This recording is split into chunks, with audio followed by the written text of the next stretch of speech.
Stand by to launch FanStream Sports. 3, 2, 1. Let's start. Hello, sports fans. Welcome to FanStream Sports. Nothing but pure sports. This is the JP Show. JP, it is so good to hear you back on the air. Stand by. Now, here's JP. All right, happy holidays, Merry Christmas, all that stuff. Are you feeling it? Are you getting back to a little bit of normalcy? Well, that's what we're trying to do here today on the JP Peterson Show on this Football Friday. Get you ready for a big weekend of football. My man IndyCar Tim has all of his liquor ready to go there. It's about half of what I started with, JP. Has that always been there, or am I just noticing it now?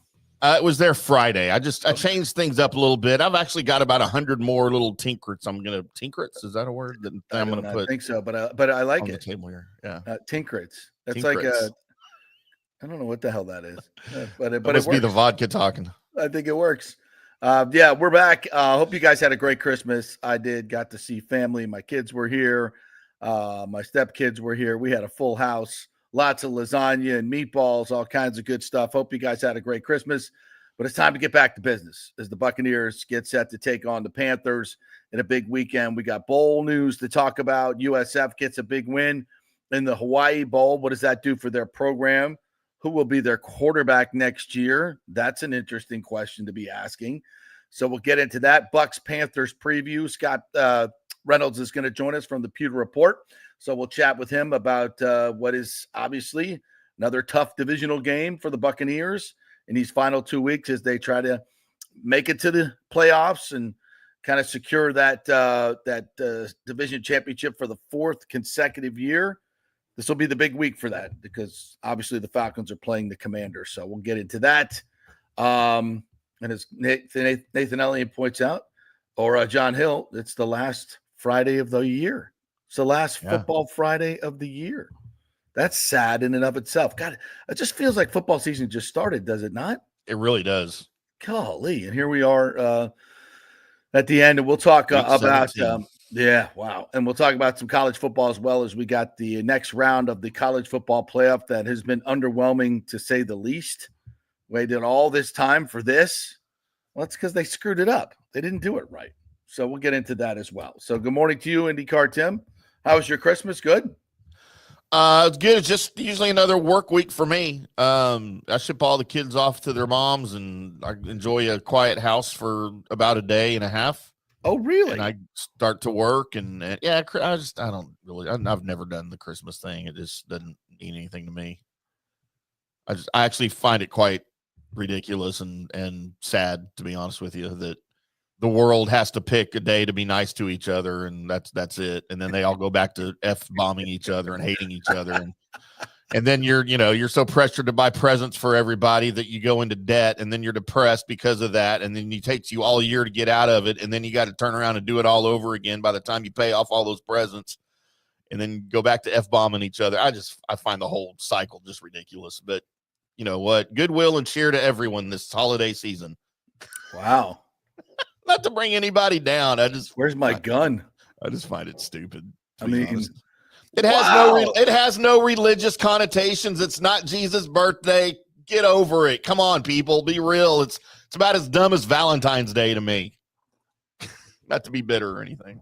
Wow. That was quite the anti-Christmas Scrooge. Humbug there. Jeez, old Pete's, man. Yeah, there is some. To some of us, there is religious significance. I mean, all right, you don't believe that a woman was magically impregnated. And, absolutely. I believe in Jesus, of course. Yeah, it's just Christmas has nothing to do with Jesus. Why do you say that? He wasn't born on December 25th. This is a very well-known fact by all sectors of humanity that he wasn't born in the winter. Well, like with much in the Bible, you're not supposed to take it literally. Okay, well, birth dates you can, especially when it comes to Jesus. Well, come on, we've kind of settled on the 25th, and that's right, that gives fine. So it has no meaning religiously just because we got the date wrong, according to some. Yeah, I mean that's okay. You celebrate Christ's birthday. We're not. I don't want to get into a religious conversation here. But, we already are. Listen, he didn't tell everybody to celebrate his birth. He said to celebrate his death. not his birth. He didn't care about his birth. We do that too. It's called All right. Easter. All so right. To each his own. Yeah. We had fun. I like, that's all that matters. Look, I understand the family side of it. I get it that it's a time for family to all get together because it's a holiday, so people have off work. Right. I appreciate that 1,000%. And that's what it's good for right there, is to bring friends and family together at that time. I get it. I understand that. I have no problem with that. Yeah. And that's the meaning for me for Christmas. Yeah. It is went to a very wonderful Christmas service where the message was so good. It's just, and the stuff you say about the presents and everything is, Ashley and I had this conversation as well. It's like kids need nothing. We're just buying crap so they have something under the tree that they can unwrap, and then we put it in their rooms, and then next year we throw it away before Christmas so we can get more crap. I mean, it is a ridiculous cycle in and of that way. So we try to make it a point this year to spread the message of this is not about money. This is not about presents. It's about presence of your family. I don't get to see my kids very much, and they made a great effort to come stay here, for 4 or 5 days. And we got a chance to just, run around the Disney resorts and spend some time and look at the beautiful lights and do all that, silly Christmas stuff that just brings you together as a family, and we catch up. And, to me, that's the most important part. That's the most important part. And however you do it, trying to take the focus off of presents and what we're giving and what we're getting is, we try to do that. And I hope you did too. But it's impossible because it's been so commercialized. And even the kids today, it's just like, oh, I didn't get an iPhone. Oh, it's like, God. Yeah, and it's making up with Santa. Yeah, and your Christmas is wrecked. It's like, I do. And it's like, oh my God, I just can't do it. But look, I get it. I understand it. This is where the world is. And you got to fight back. You got to fight back and try to, teach your kids what's really important, what's really important about family and friends. And that's what we did. So it was great. Plus it always gives me an excuse to make, sauce from scratch and meatballs and lasagna, which is absolutely phenomenal. So I hope you guys you do the Italian Christmas, huh? Didn't you do Italian for Thanksgiving too? Don't you? Yes, we do. Yeah. All holidays I think that's awesome. Yeah. I mean, because lasagna is so much better than dry turkey. Let's just be honest. Oh my gosh. Well, anything's better than dry turkey. Yeah. Do the whatever food your family enjoys. You don't have to do the ham and the turkey on Thanksgiving. You can do anything you want that your family's going to enjoy eating. And you know what? So I know some people that change it up every year. They don't do the same thing every year. They'll all, in the summertime, they'll all vote on what they want to do for the theme of Thanksgiving when they're all together, and everybody chips in and they'll do Italian or they'll do just whatever. That's nice. That's nice. It's a nice little thing that everybody gets to chip in, and have one host, the matriarch of the family or patriarch or whoever cooking the same thing every year. Everybody gets to decide, and they experiment a little bit, and they figure out what they like and what they don't. I think it's kind of fun that way. Yeah.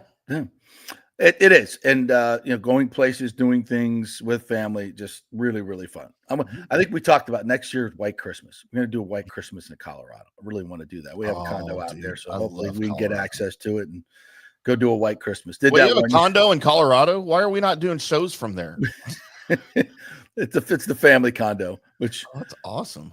Then there is a historic tale of one young Johnny Peterson, who was there by himself a couple days before Christmas, waiting for the family to get in because they were delayed. And I so wanted to have a Christmas tree waiting for everybody. Oh yeah. But little Johnny Peterson was still in college and didn't have enough money to go out there. And as he came back from, one of the après-ski events, having, maybe a few too many cocktails, he looked out his window and allegedly, because this is might or might not be a federal offense, saw all these Christmas trees. Oh no. In the snow, glistening in the snow. There's so many of them just sitting out there in the wild. Oh, that's awesome. Why can't I just go get one of those? Why can't I find a small one? I got an axe and just get one of those. So that may or may not have happened. I don't want to, because it is an actual national forest. So cutting down a tree may have been a federal. I'm not exactly admitting to that. I think it was a bad dream, but it may or may not have happened. But a tree did magically appear. Santa Claus brought one. Oh, And there Santa it was. Claus. So there you go. All right. That's awesome. Let's get to it. So the Bucs and the Panthers coming up on Sunday. Obviously a must win for the Buccaneers at this point, with the Falcons playing the Commanders in what basically is a playoff game for both of those teams moving forward. So much at stake this weekend. And, I think a lot of Buccaneer fans, myself included, as an objective observer and reporter, have got to be somewhat disappointed in what happened against the Cowboys. And I tipped the cap to your Cowboys there, Timmy. They played. I was watching the All 22 over Christmas because that's what I do. And it was really a stark contrast as to you would have thought that the team in the white jerseys was the team. Were they wearing white? I think they were. Was the team fighting for the playoffs, and the energy level of the other team was one that just got eliminated from the playoffs earlier that day, which is curious. And I know a lot of people want to throw that on the coach, and I think there definitely is some culpability there, no question about it. You got to get these guys ready to play in the biggest games. You had a chance to win this division outright, and you blew it. You blew it. You blew it on opportunity to go on the road. And listen, the Bucs were 3.5-point favorites in this game. This is not a huge upset. This is not like, oh, I can't believe you lost this game to the Giants. I mean, the Cowboys are a proud franchise. They've got some good players, and Mike Zimmer's defense is a very opportunistic bunch. And clearly, they saw a flaw in the way the Buccaneers handled the football and were tackling the football all day long. Were more aggressive at the football. And that was, the winning play was Rachaad White getting the ball ripped out. He did not lay it on the ground. He got it ripped out. Look, you got to hold on to the ball, but let's give a little bit of credit to the defense there. One guy's holding him up, and there was a lot of that. You saw it all game long. Hold Baker up, scrape the ball. Hold Rachaad White up, scrape the ball. Bucky Irving. They were constantly going after the ball. Jalen McMillan. If that ball, those guys were more aggressive on the ball. And it's ball security that has been a problem for this football team. And, I heard Liam Cohen say a couple of things yesterday where he said, we're talking about, do you coach Baker on, being a little bit more, ball secure? And he said, look, I'm not the guy out there playing, paraphrasing here. I'm not there playing. I don't want to, take away his mentality, basically his gunslinger mentality. And I think that's right. I think there are some coaches that are so maniacal about turnovers that they stifle their offenses and just will not allow a quarterback to take any chances whatsoever. I think that's a losing recipe. I think it's a losing recipe in the NFL. You've got to make big plays. You've got to have explosives. And to me, the key is when and where. All right. If it's first down and you got 38 yards to go to get into field goal range, that is not the time for hero play. You still have time to get down the field. If you get a rush and it's in your face right off the jump, and you don't have a hot receiver, maybe it's a good time to eat it or throw the ball away and come back on 2nd and 10 or 2nd and 15. You still have time. Now, did that play? It was a great play. How he got out of that and flipped the ball to Rachaad White was amazing. But the ball security in that situation, even if it's it's at the end of the game, I know you got to make a play, but you still have time. And then Rachaad gets it ripped out. So I'm not blaming Baker on that specific play, but I think there are times throughout. Now you go back to the first Panthers game where he threw a couple of picks. He got hurt and came back in. That was not a time to put the ball in danger. You threw a couple of passes that were 50-50 at best. The second interception wasn't even that. That was 75-25 to the defense. He threw it right to him. Yeah. Can't do that, especially in that time of the game. That time of the game, you're not pressed to go get a score at that moment. It's not do or die. So I think in that sense, Baker needs to clean up his play on when and where to be a little bit loose with the football. And I think there have been, turnover-worthy plays that haven't turned into turnovers that he got away with. So it's, he's having a great year. 37 touchdowns is a career high for him, or 34 passing, 37 total, 70% completion percentage, a 103.5 quarterback rating. That's playoff winning football, and you got to have it. But the other side of that, leading the league in picks with 15 and 13 fumbles. 13 fumbles. He's only lost 5, but 13 fumbles. Rick Stroud did a great article on this. It's where I'm getting these numbers, so give credit to Rick for these numbers. And those are all, it's a bit of a dichotomy. But the good part is, I think with a little bit more focus on ball security, when and where to maybe be loose with the football, Baker can improve. And look, he's still a work in progress within this offense. It's his second year, first year with Liam Cohen. So let's give that a little bit of a time as well. But this is the time when, and I look at the team as a whole, and I look at the talent and the roster on this team, and I say, man, but there have been some key injuries, obviously. Is this an 8-7 football team? I don't think so. I think they should have a couple more wins. No question about it. I think it's I think this team has underperformed in the whole. I think that's fair. But you still have a chance to get to the playoffs. And now you've got to be ruthlessly consistent these last 2 games. And the only thing that's going to get you beat are turnovers. You are better than both of these football teams. Clearly, you are clearly the better team. You're playing at home. Okay. So, the noise level, all that going to be in your favor. You don't have to go silent count, any of those things that hurt you on the road. So you've got the only thing that is going to keep you out of the playoffs are turnovers. And let's be honest, a defense that is awfully predictable at times.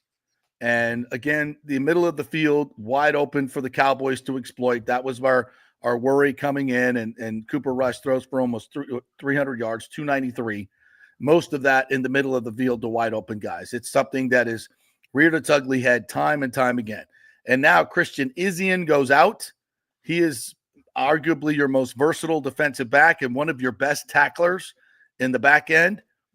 And Jordan Whitehead comes in, who frankly did not play well before he got hurt. He just has not been the guy we had hoped he would be. Early on, he was pretty good, but then as the season went on, he was exposed as well in the middle.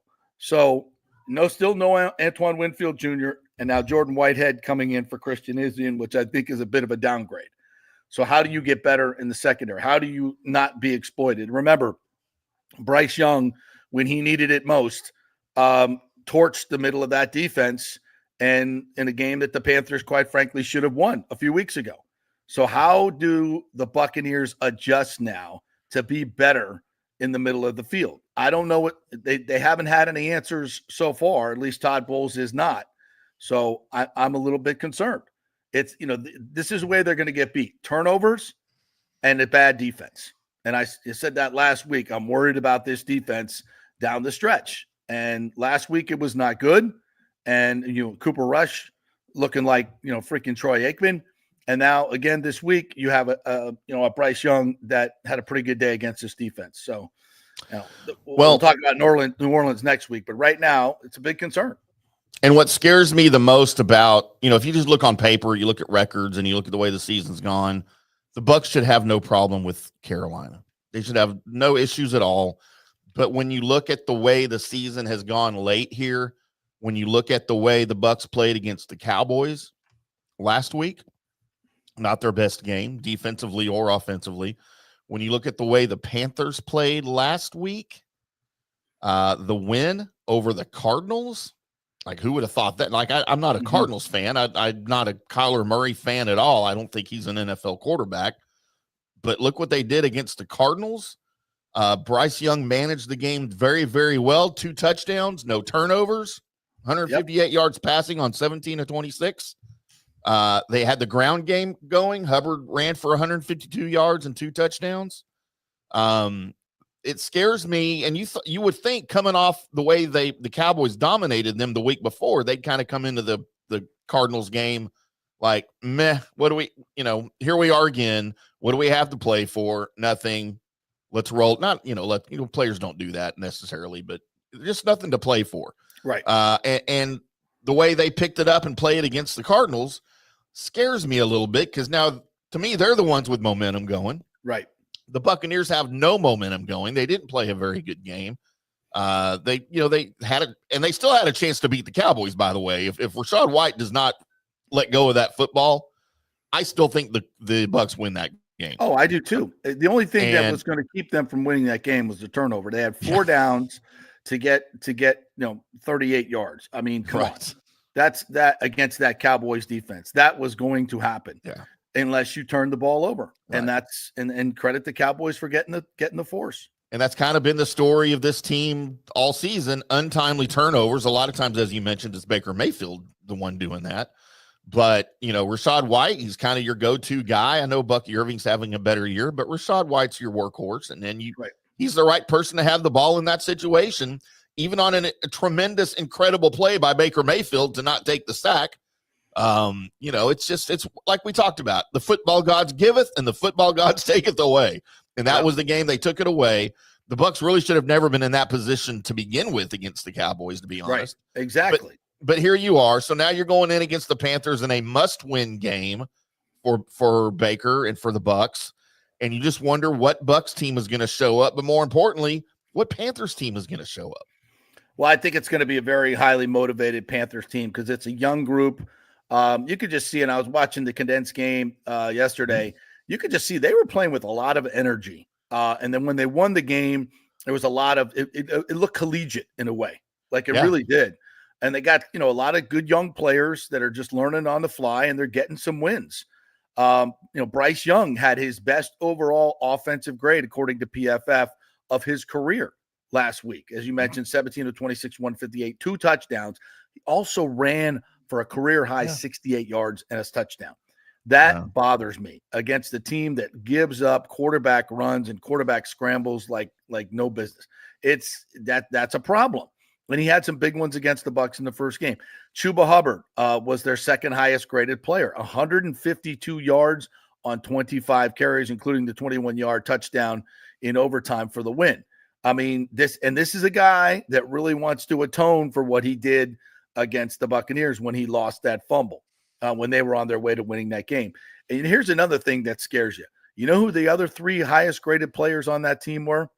Damian Lewis, Chandler Zavala, and Ikem Ekwonu, all offensive linemen. So you got their offensive line is playing well. You got a quarterback with some confidence who's running well, and you've got a running game in Chuba Hubbard that's eating up clock, and they did not turn the ball over.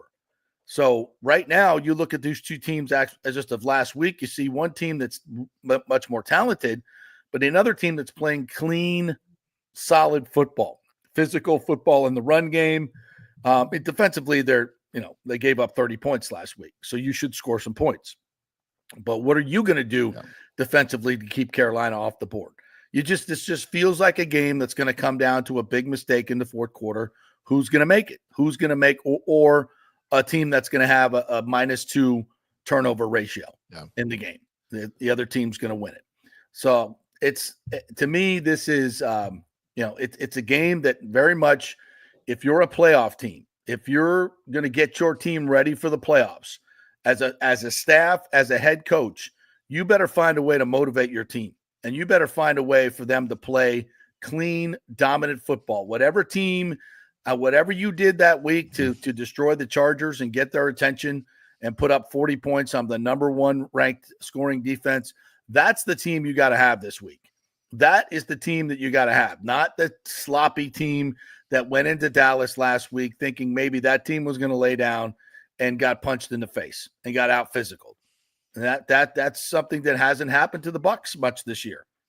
So, Todd Bowles, you're up. You're up. Well, and you'd like the Panthers is the kind of team you'd like to see them put a spy on Bryce Young. But when you're playing the type of zone they play, you don't have the guy to do it because he's in coverage. So it'd be nice to see the defense be a little bit adaptable to be able to do that, but you really don't have the personnel for it. JJ Russell, he's not fast enough. No, he can't keep up with Bryce Young. And he can't catch. We figured that out too. Yeah, that too. When you throw it right to him. And by the way, speaking of football luck, how about the week after CeeDee Lamb torches the Bucs for 105 yards, basically all in the first half, the Cowboys shelve him for the rest of the season? Like, couldn't they have done that before the Bucs game? Yeah, please. Would have been great. All right, to the comments on point here, as we go go through this. Buck Spaceman says, JP, do you like Todd Bowles' comments about why he took the timeout? It was as ridiculous as the field was wet with the Chiefs. They were disparaged. What a freaking joke, honestly. Yeah, listen, he said we had to have a timeout there. Look, it's hard. It's hard to, when a guy has mismanaged the clock so much, sometimes it's hard to take it at face value. But it was face value. Sometimes you just need a timeout. You need a better play call. Somebody's hurt. They got to catch their breath. And sometimes we don't know that. He doesn't want to, call. And I think that's a good time for a timeout. If your quarterback just got, hit in the nuts or something, you don't want to run another play. You got to call a timeout. And sometimes those are needed. So I'll have to give him a little bit of grace there, but not much. You don't get the benefit of the doubt when you've screwed it up so many times. Bucks Basement continues. The saddest thing about Cowboys' loss is we took away their run game. We made them one-dimensional, and it didn't matter because Bowles' prehistoric scheme has been figured out. Not like it's hard. I agree. You cannot let teams just go right down the field anytime they want, right before the half, end of the game. It's just too easy. And like I said early in the week on Monday, I gave the Bucs defense and Bowles a little bit of a pass on that against the Cowboys because as I mentioned, the offense the Cowboys ran against the Bucs is not the offense they've been running all season long. It was entirely different. It was the old Mike McCarthy Green Bay offense, which he has not been allowed to run here in Dallas, and that is not what Bowles was prepared for. It comes down to adaptability. He couldn't adjust to it, and that's where the issue is with Bowles in the Cowboys game. Yeah, and that's when you got a lot of pieces going in and out. Don't want to make excuses, but it is kind of hard to adapt on the fly. Yep. More Right Rudder asked, I just read an article about how Bowles will 10,000% be back if we won the South. Any validation to this? I don't know what the sourcing is on that. It was reported by Scott, right? Well, we'll find out here in a minute. Pewter Report. It was on Pewter Report. Yeah. Well, if he reported it, then it's true. We'll ask him about it because he obviously has very good sourcing, talks to the owners, et cetera, Jason Light. So, well, if that's the case, that's the case. I really find it hard to believe that if they win the South with a 10-7 record, these last two games matter, how they're played. Obviously, you've got to win them. If by chance the Falcons were to lose both games and the Bucs split and win the South, I don't see how you could bring Todd Bowles back under those circumstances. Yeah. And if he gets blown out in week one, so if they split and go 9-8 and win the South because everybody else is just horrible for the fourth straight year, and you get blown out in a playoff game, you're telling me that Todd Bowles is safe and you're going to let Liam Cohen walk to another team? I don't believe that. I'm not saying that Scott's sourcing is wrong.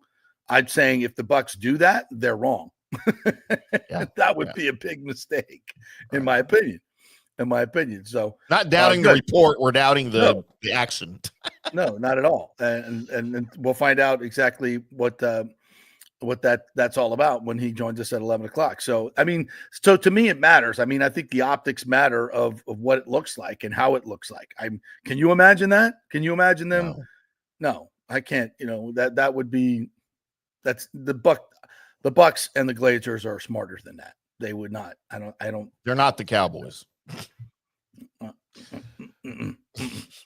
What else we got here? Oh, Bucs Basement says Mina Kimes said it best, kind of request for Bowles to perhaps save the Bucs season. Coach the team, your defense sucks. Did she say that? Problem is Bowles thinks his defense is great. JTS is a chess piece. Yeah, it really is bizarre at times where he says, I'm going to coach this game to allow my defense to win it at the end of the game. And who on this planet other than him thinks that's going to happen? Like, never. James, good morning to you. Said, I don't like when Baker throws picks, but versus the Saints, he had a horrible second quarter with 3 picks, but he came back with 5 touchdown passes to win the game. My issue is Stroud never calls out Liam for a bad game. I don't know about that, but I think you got to I think we all called Liam out for kind of a bad game against the Cowboys, and I think Rick did as well, listening to his podcast. So, and again, Liam Cohen's not going to be perfect. He's not going to be perfect. Throwing 43 passes against the Cowboys team that cannot really stop the run and your quarterback is under immense pressure every time he drops back, I think in hindsight was probably not the best game plan, in my opinion. Yep. Lonnie Wilkins, good morning to you. Says, morning, gents. Flying down right now and going to my first Bucs game Sunday. Can't be any worse than the Bears last night. Holy hell. Did you watch any of that last night? I watched every minute of that last night. What? Caleb Williams looks more clueless, and I'm not blaming Caleb Williams for this, but he looks more clueless than maybe even Bryce Young did last year to me right now. He doesn't know when to get rid of the ball. He doesn't know how to end a play early. And I get it. He's trying to make a play on every play, but dude, you cannot do that. He just holds the ball forever. And they're all coverage sacks. Every one of them are coverage sacks. His guys can't get open. That thing is a mess in Chicago right now. And there is no hope. Look, I'm not a Bears fan. I have no take on the Bears, but I feel bad for their fans. I really do. Well, I'll say this. I just watched the highlights this morning. We were watching Day of the Jackal, that series. Have you watched that at all? No. Now somebody tried to explain to me what that was. That's like really a series or something. Yeah, really, really good. On Peacock, we're very much enjoying that. So I said, no, I'm not watching football. I've had enough football, especially, I was watching a little bit of it. I'm like, this is awful. Geno Smith can't get out of his way. And if I were the coach, Caleb Williams, like the dude never steps up in the pocket. He always goes backwards. He never has a 3-yard sack. It's always 15. Like, you can't do that, bro. And he had like 2nd and 13 is doable. 2nd and 28 is not. Like, it's not. They're constantly in 3rd and 30. Like, what are you doing? Move forward. Move up in the pocket. You're allowed to. He is so used to just scrambling out the back and running around and finding an open guy. That's what he did in college. That's why I said it's going to take a long time for this guy to learn how to play from the pocket because he's never done it. Mm-hmm. And unless the guy was wide open at USC, and sometimes it was, you could hit your back foot and throw the football. And he's got a great arm. But it doesn't work that way in the NFL. I mean, open in the NFL is way different. And guys, from what I can see in some of the tape breakdowns that I saw, there are guys that are open, but they're not college open. They're pro open. Yeah. And you got to throw with anticipation. And he doesn't do that. And he always defaults to running backwards and running around and making a play. And you can't do that in the NFL. They're too smart. They figure you out. They got you. And they're waiting for you. I mean, it's so frustrating. I mean, and I don't care who the coaches are. If they're NFL coaches, they ain't coaching that. They're not coaching that. Yeah. Trust me. Like they have to be as frustrated as anybody. I know people want to throw it on the coaching, but when the dude keeps doing the same thing they're not coaching him to run out the back and take 15-yard losses. That is not what they're coaching him to do. So I'm sitting here to defend Chicago's coaching, but that kid's got a lot to learn, and I don't know how coachable he is, quite frankly. Yeah. What it looks like to me. He's not learning. He's not moving forward. He's not changing his game. That was a mess. Well, and if you look, he had some success early on in the season before teams got a little bit of tape on him, right? And now the longer we get into the season, when there's tape and defenses can go, oh, this is going to be a breeze. Yeah. All we got to do is this and this and this. And we just got to rush behind him. Keep moving the pocket forward. Easy. It's easy stuff. He's going to try to run out the back, and we're going to be waiting for him. Yeah. That was bad. But look, if I'm the Bears, who do you got to find? Liam Cohen? Is that who you're going after? They're going to go find a offensive-minded coach to make this kid better. Do you hear the latest? What's the latest? To Chicago? Pete Carroll. Yeah. I heard his agent putting that out there the other day. I wrote a story on it yesterday too, but not necessarily Chicago specific, just about him wanting to get back in the league, Yeah. You got to love the way Adam Schefter and Mike Florio go after each other too. It's so great. It's like mom and dad fighting against each other. It's so tense. Like two brothers, like step brothers or whatever. It's just like so funny. So I mean, are you rushing to hire Pete Carroll if you're Chicago? I mean, I would 100% hire Pete Carroll right now as a defensive coordinator. I don't know that I want him for a head coach. By the way, their defense has just been gone down the tubes. Yeah. Yeah. That's why, firing in the middle of the season it can give you a boost sometimes, but as we've seen with Robert Saleh and the Bears, it's given them no juice whatsoever. And it could be very disruptive. So. Well, and I look at Caleb Williams. I don't think Caleb Williams will ever be the quarterback Baker Mayfield is right now. Ever. I don't think he has that in him mentally. I would agree with that. I think Baker Mayfield's a much tougher mental player than Caleb Williams will ever dream of being. But Baker Mayfield went through a lot of the same things as a rookie in Cleveland. Right. And he was able, not so much while in Cleveland, but after he left Cleveland, he was able to get away. Remember, every time he was under pressure, he would always run to his right. It would take 5 seconds, and he rolls out to his right. Never to the left, always to the right. And he still tends that way a little bit, but he's learned to stay in the pocket a little bit more. He's definitely learned to step up in the pocket a lot more. And when he needs to, he can roll out to his left. He does it kind of in a backwards fashion, but he does it. And it's meant wonders for his game and his progression in the league. And it's turned him into what he is today, which is a very serviceable, top tier to me quarterback, in the top 10, definitely in the league. And Caleb Williams, I just don't know that he'll ever be that guy. Yeah, I don't think so. I don't think so either. All right, let's take a break. We'll come back on the other side. I want to talk some USF football. Alex Golish gets another bowl win, second straight. But there was some controversy after the game where Golish got a little pissed off concerning quarterback Byrum Brown. So we'll talk about that. We are brought to you by the Jeeves Law Group, JEEVESLawgroup.com. If you have any issues in the legal realm, they will give you a free case evaluation. How about that? That's free. So give them a call. Just go through the website, JEEVESLawgroup.com. Tell them JP sent you.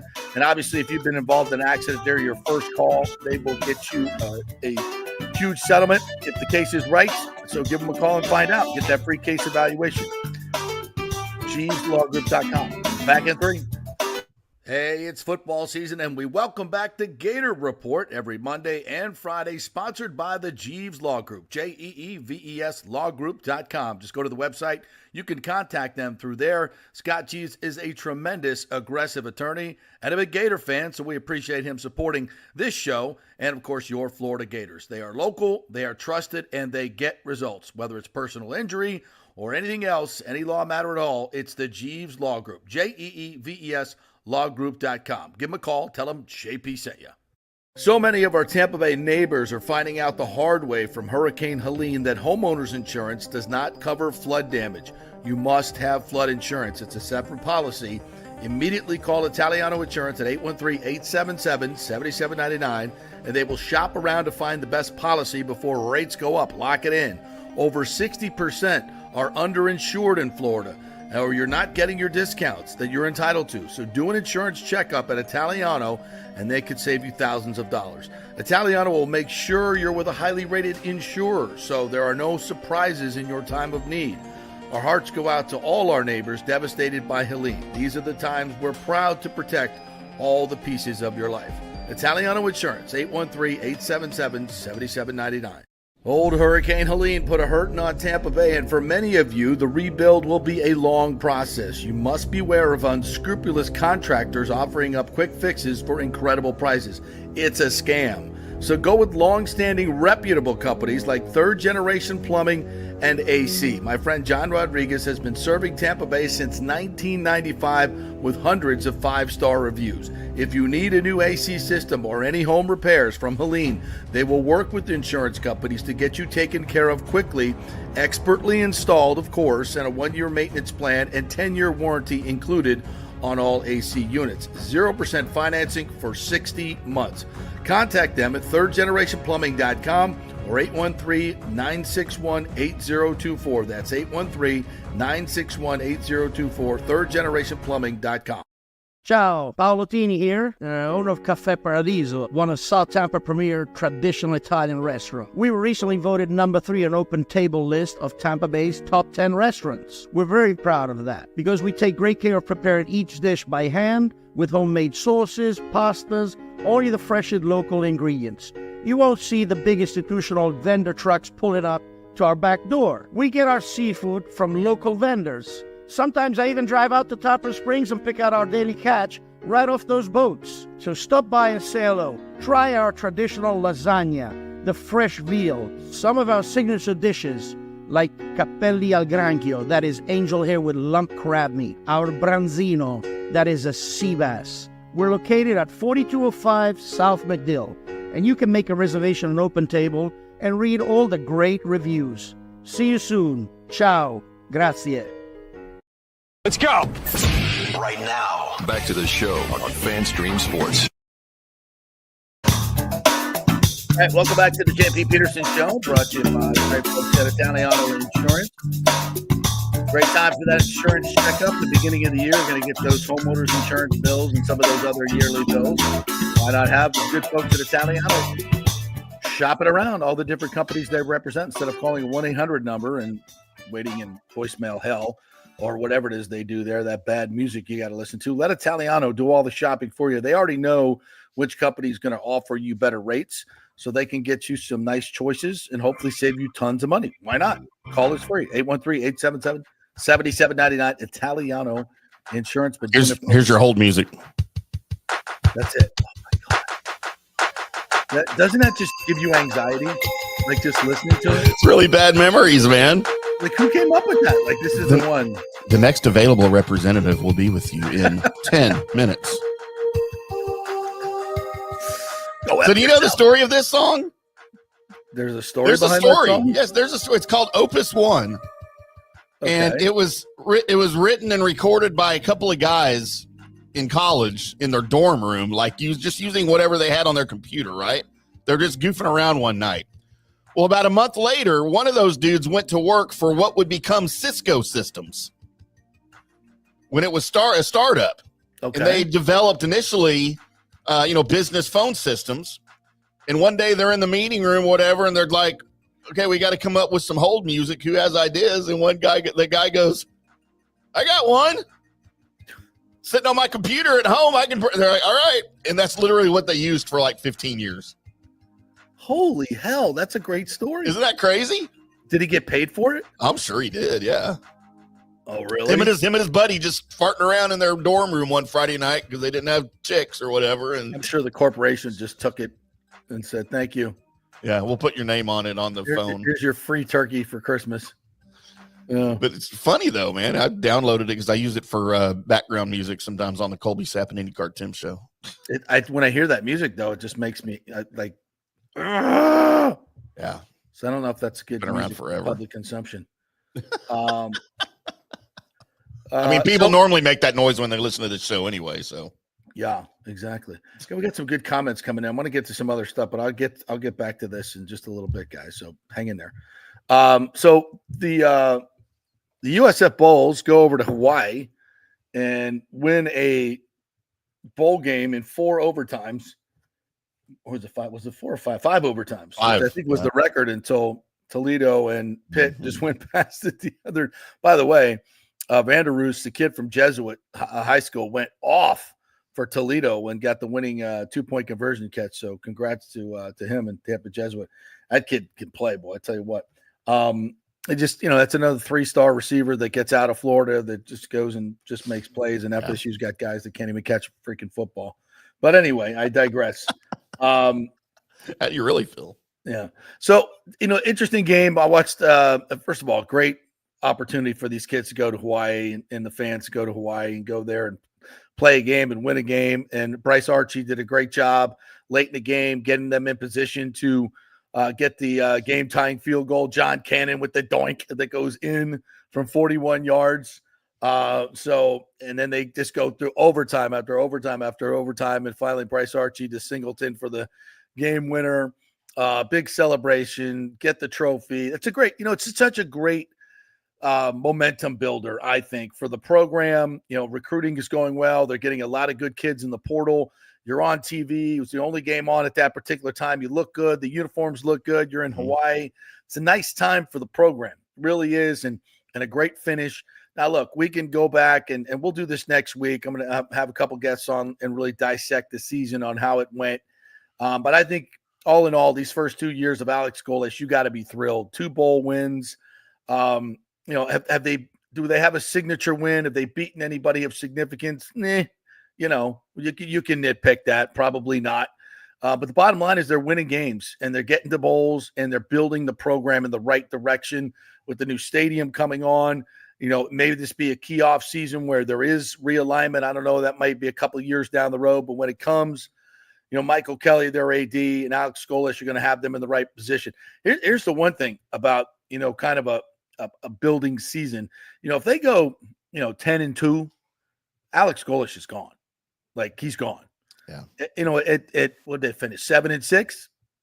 I don't think people are beating down his door, even though I think he's done a really nice job. I don't think so. You can keep building, which is a good thing, right? And a year 3 should be something, a significant jump. I think this year, the fans got over their skis a little bit, to be quite honest. I'm not trying to be mean to you guys, but I think last year was a little bit of fool's gold, thinking that we win the conference. I don't think USF was ready for that just quite yet. I think they vastly improved, especially defensively. I think they vastly improved their talent. Did they lose a couple games they probably should have won? Yes, I will definitely say that. But all things considered, a hell of a lot better than 2-10 FSU. So, look, you're on the right track.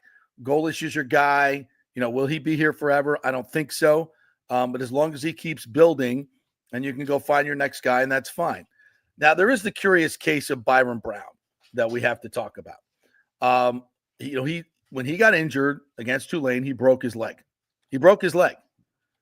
And 2 weeks later, we're still hearing, well, he's working hard to come back. It's a fracture. That's 8 to 10, right? It's a leg fracture. What a finger fracture, 4 to 6. A leg fracture is going to be 8 to 10 weeks.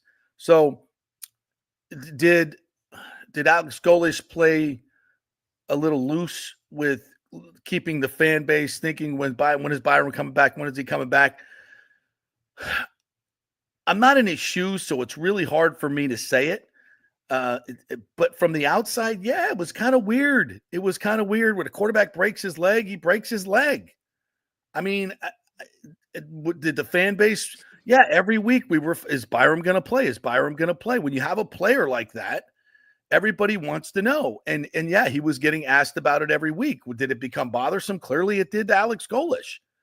And there was a lot of speculation on the web, what's going on with Byrum Brown, because I think in a lot of people's eyes, he was not as forthcoming as maybe he should have been.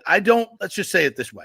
I don't ever remember a quarterback situation like this where the guy broke his leg, where a coach week in and week out was saying, hey, he might be coming back. Right. Are you getting some type of competitive advantage from that? I don't know. Are you? Maybe at some point, I think the other coaches are like, yeah, we know he broke his leg. I mean, word gets out. That's what I had heard. I mean, if I'm hearing it, I'm sure other coaches are hearing it as well. So it was kind of foolish, and I think sometimes Golesh gets wrapped up in some of this stuff. So after the game, I guess he kind of, I don't have the audio, but he kind of, according to Joey Knight's article in the Times, he was kind of pissed off and went off. He said, I'm just sick of being asked the same thing over and over again, and I'm telling the truth. And just because you're not happy with it, talking about the specific reporter, I'm not sure who it was, doesn't make it right. You keep asking, I'll keep telling you the exact same thing, which the kid, Brown, is fighting his ass off to get back to be our quarterback. And as Joey writes, for nearly 3 months, Golesh has insisted Brown, who recorded the first 3,000-yard passing season in program history last year, was practicing and poised to return to the lineup after injuring his leg September 28th. But he continued that refrain in the build-up to the bowl game, and the school reinforced it with video clips on X of Brown practicing and joining his teammates on the beach in Hawaii. Now, he did play 2 snaps in the game, but that was it. Yeah. Bryce Archie went out. He said, but he appeared only 2 snaps. Scolish, who never had previously specified the nature of Brown's injury, acknowledged after the game that the junior broke a bone in his leg against Tulane. He logged many reps in the 2 weeks leading to the bowl contest and went through warm-ups, but kept experiencing pain when trying to push off the leg and roll out, Golish added. Byrum tried, as a quote, all the way through warm-ups. It was as much of a game-time decision as I've ever had in my career. He tried, and truly a pain-tolerant deal for him where he knows he needs his legs to go. And I say, he continues, and I say this super humbly, with all due respect, I think the confusion comes from you, the reporter, and making it a thing. I've sat up here and been completely honest with you, been honest with you when he's practiced, been honest with you when he's available. He's a young man that broke a bone in his leg and fought like crazy to come back. He's rehabbed 5 to 6 hours a day. He's continued to come in every day and prepare like a starter. He watches more film than anyone in our program, continues to lead, continues to work his tail off. And just because on Twitter somebody doesn't think that I'm being transparent on his injury, until the league makes us release some sort of list that says, man, this guy's available Tuesday or Wednesday, why would I give anybody an advantage to know when somebody's available or they're not? Everybody in the country would tell you the same exact thing. Okay, except to say that, myself and most people who have covered programs forever, this has been different. And I think the NIL and transfer portal have something to do here. Yeah. Look, he's trying to find every avenue to keep this kid at USF, obviously. And I think what his strategy is I'm going to keep talking about him. I'm going to keep talking about him like he's ready to play. If he had a broken leg, he wasn't practicing 3 weeks later, or certainly shouldn't have been. Right. If he was, and you were telling us he's practicing getting ready to game, can we be honest and say that's not transparent? If he had a broken leg, he was not practicing 3 weeks or 4 weeks later, or 5 or 6, probably, maybe a bit closer. I don't know. Or should he have been putting weight on a broken leg? But I don't know the exact injury, so whatever. But I've never experienced anything like this in terms of, I was reading the transcripts every week, and it was the same thing, talking to people. We talked to Leo, and I'm like, what's going on? And it was just weird. It was just kind of weird. So is he trying to keep him a part of the program? He's out there leading. He's watching more film. He's doing, that's a great idea. I think for Golish, that's, a little bit of a unique way to handle it. And maybe these times call for that. So I'm going to lean towards what he did being an extraordinary effort to keep Byrum Brown within this program and to keep him part of the conversation, so he feels like he's still the leader of this team, to keep him around. Is that fair? I think that's fair. I mean, if I'll give Alex Golish a lot of credit for thinking outside the box and trying to keep him here. Could that be an explanation, or I'm just crazy here? I mean, I think that's the only explanation. Now, is the backlash with the media here, is that it's against Golish, not Brown, right, for not coming back yet? Yes, yeah. Well, I mean, what are you supposed to say? We're doing everything we can to get the kid right. He broke his freaking leg at the end of September. But he never said that. He never said my quarterback has a broken leg. Well, but it was reported as a broken leg, right? Like, I mean, there's an injury report. It was never reported. Well, no, there's not an injury report in college. There's not. Oh, okay. Well, the SEC now has some. The SEC has some sort of an injury report. That's the only conference that does, because they're basically the NFL anyway. So then, where did the broken leg report come from? He just acknowledged it after the game. That's been going around media circles, Twitter circles since he broke his leg, since the injury happened. Okay. I mean, that's like I heard, like right afterwards, a week later. Look, there's medical staff, there's there's kid trainers, man. There's trainers on campus that are dealing with his injury every day. These are student trainers. You don't think they're talking to their buddies? Hey, man, yeah, he's got a broken leg. It's gonna get out, and it got out, and everybody knew it. So, but he kept denying it, or not, maybe not denying it, but just saying he's working. So you have a broken leg, he's working to get back. He's working to get, it's that type thing. Right. So I think, we get hung up on a lot of this. It's crap, but I think, to me, that's what he was doing. I don't think he wants to come out and say, yeah, man, I'm trying to figure out a way to keep him part of the program and keep talking about him and making sure he feels part of it. Because think about it. You get a broken leg, right? And what happens with most players is they're just kind of, they're off on the side. They're not part of the team. They're just rehabbing their injury. They're spending a lot of time, you get isolated. And I think what Golish's idea was right from the beginning is I'm not going to let that happen. I'm going to make him as big a part of this team as I possibly can. And part of that's going to be telling everybody every week that he might play. Okay. It's a little wacky. But in the end, if it works, it's brilliant. And this isn't a matter of Bryce Archie's better than Brown, we're trying right. So I mean, this isn't a situation of where he wants to keep both of them happy. And I don't think Golish is going to come out and say that, because it does smack a little bit of manipulation, although I don't think it is. I think it's pretty smart, actually. Yeah. It's pretty smart the way he approached it. These are college age kids. This isn't the NFL. I don't have a problem with keeping some things, especially injury related, a little bit private. Look, the guy's out. Y'all know what happened to him. He's working hard to come back. When he's ready, he'll play.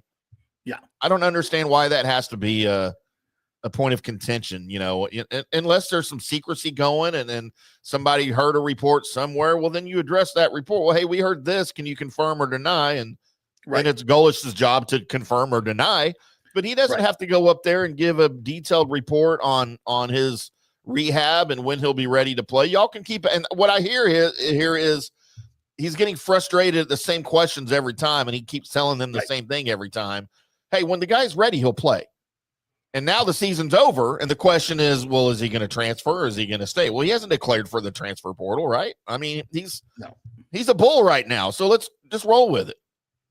Yeah, and I, that's me reading the tea leaves. Whether that's what happened, who knows? But I think all in all, the biggest focus here is to bring him back. And a part of, bringing him back, the strategy was to keep him involved all the time. I think that's brilliant.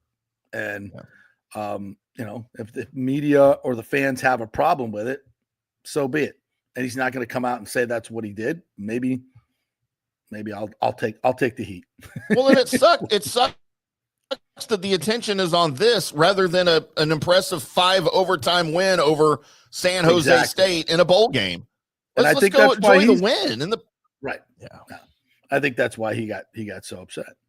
All right, we'll take a break. When we come back, we're going to talk some more Bucs with Scott Reynolds from the Pewter Report and get you ready for Panthers and Buccaneers. Yeah, the playoffs have already started, right? They started weeks ago, but this is definitely a playoff game for the Buccaneers. So let's get ready. May have a little rain on Sunday as well. So, and we'll also talk to them about the reports of whether Bowles is coming back with a NFC South championship. Quick break. Stay with us. Hey, folks, let me tell you about Bay Area Modern Medical Center, a very different kind of approach to primary care. Personalized preventative medicine, not a one-pill-fits-all mentality. Christopher Lugo and his experienced medical staff are proactive in looking at issues before they become a problem, encouraging a healthy lifestyle with proper diet, supplements, and exercise to optimize your active lifestyle. Rather than the impersonal, rushed approach, you will be the only patient and will have our full attention. That's new. Getting old is inevitable, but feeling and looking old is avoidable. Bay Area Modern Medical Centers are experts in anti-aging regenerative medicine that optimizes your body's performance in many areas. So call for an appointment to get started on a journey back to full health and a happy life with a new, modern way of healthcare. Call 844-977-3477 or go to BAMMC.com. That's 844-977-3477 or BAMMC.com. Hey, JP here for the Gold and Diamond Source. There's been a lot of talk about lab-grown diamonds. Oh, they're just like the real thing. No, they're not. They're not the real thing. They're lab-grown. They're fake. You want to give your honey a fake diamond? Not a good way to start off the relationship, folks. Take my word for it. Get the real thing, and no place better to shop than the Gold and Diamond Source. And remember, if you shop anywhere else, you don't know if it's real. You don't know what you're buying. The Gold and Diamond Source has been in business for over 40 years. Julie and Steve Weintraub, great benefactors in our community. You know it's real. It's the only place to shop. And if you're planning to purchase for the holidays, don't forget to take advantage of our layaway offer At the Golden Diamond Source, you can reserve your favorite piece now and pay in easy installments, making your holiday shopping stress-free. As always, we offer up to 5 years interest-free financing for just $84 a month when you finance $5,000. It's the only place to shop for the holidays. It's the Golden Diamond Source, 3800 Ulmerton Road, always online at thegoldendiamondsource.com. Hey Tampa Bay sports fans, this is two-time LPGA major champion Jane Geddes here. After winning the US Open and 10 other LPGA events, I wanted to try something completely different. So I came right off the top turnbuckle and landed in the crazy world of WWE. And yes, you heard that right, that's WWE. Working for the Vince McMahon as the VP of Talent Relations for the company. Now, though, I want to work for you. Everything I've done in my life, I've done with incredible passion. And now I've turned my focus to leading the best real estate team in Tampa Bay, the Geddes Gordon Group with Keller Williams in South Tampa. If you're looking for a new home, an investment property, or looking to sell your current home, we will give you major championship level service. When you choose Geddes Gordon Group, you become part of our inner circle, like family. So if you're looking for a few golf tips or a golf course view, we're going to stripe it right down the fairway. Call me at 813-485-6808 or go to gettysgordongroup.com, or again, give me a ring at 813-485-6808. Let's go! Right now, back to the show on FanStream Sports. All right, welcome back to the JP Peterson Show here as we roll on this Football Friday. Hope you had a Merry Christmas and a Happy New Year coming up. We got the ReliaQuest Bowl coming up on Tuesday. Alabama and Michigan are in town practicing. How about those two blue blood programs, huh? That's awesome to have them here for the holidays. We got big games coming up next week in the, what is this now, the quarterfinals of the college football playoff, I guess we'll call them. As we get into the neutral site games, hopefully they're better than the first round games. Oh, my. By the way, Scott Reynolds will join us here in about 5 minutes. Wrapping up another interview there. So, Mr. Popular. Of course, yeah. Pewter Report blown up. They've done such a good job. You know, as you know, the mainstream media, so to speak, declines. Newspapers, radio, TV, podcasts, websites, YouTube, obviously blowing up. I mean, you're looking at, you know, Joe Rogan, Fox News, you know, they're going now to YouTube and getting even more viewers. So everything's changing. The whole media landscape is changing. So, you know, the things that were once considered, you know, the Bible, you know, sports radio stations or TVs or whatever, you know, now they've cut their budgets so much that they really don't, you know, they're not employing the talent or the people or the resources that they once did that gave you the great coverage. So you got to look elsewhere. Yeah. And I think that's people are finding this show, Pewter Report, all the other great podcasts and websites there are. So, and it's much, much less commercial, you know, even though we got lots of sponsors down here. We love our sponsors. At least our breaks are only 2.5 minutes instead of 8 to 10, like some of these others. It's terrestrial radio. It's hard to watch, hard to listen to. I mean, you know, sometimes when I do go to terrestrial radio just to see what's going on at the live moment, it's like, I always laugh. I'm like 90% chance that when I hit this button, they're in commercial. And they're in commercial. It's a 90% chance they're in commercial. It's brutal. It's brutal. I remember when I was doing it, I'm like, and they're like, oh, you got to tease, make sure they come back on the other side. I'm like, dude, it's 10-minute break. I could offer them $1 million to stick through these. They probably won't. It's not going to happen. Anyway, so we'll do some comments until he joins us, as you guys are very active this morning. Yeezy says, Bucs don't deserve to win the division. Falcons will choke and give it to us, and we'll keep bowls, and it'll be the same thing next year. That is a familiar refrain from many fans. I hear that. So I think they're getting a little bit tired of the mediocrity. But I will say this. It's tough to go from Super Bowl level and stay consistent in the playoffs. And that's something that Bowles has done. So you got to give him crowd for that, or give him credit for that. Yeah. Props, as they say. Michael LaRue, good morning to you. Bowles never owns up to his mistakes. He just digs a deeper hole by giving a bad answer. That's true. He's a man of few words. That is is true. And they're usually the wrong words. Yeah, because he never wants to throw anybody under the bus. He never, like, a lot of times, like Bruce would just throw somebody under the bus, and then because that was his style, and frankly, I like that a lot more. I don't know if I can badmouth Todd Bowles anymore. We might be family. What? I don't know about that. Tell them the story. Yeah, so I'm on 23andMe. I do that quite a bit. Well, I got a couple of different separate notifications about, look, my parents were old when I was born, so I didn't really know my grandparents. I found out my dad's mother's maiden name, my grandmother's maiden name is Bowles. Spelled really? the same way, just like Todd. And I found out she's from Arkansas. And then I started getting these emails, because if you're on 23andMe, you'll get email, what they call hints. And on Ancestry.com, you'll get hints about possible family members get shared a strand of DNA or whatever. And I've got several that are listed whose names are Todd Bowles. I just need to find out if Coach Todd Bowles has any people from Arkansas. We might be related. He might be my cousin, JP. Wow, then you're going to be mad at me for bad-mouthing your cousin.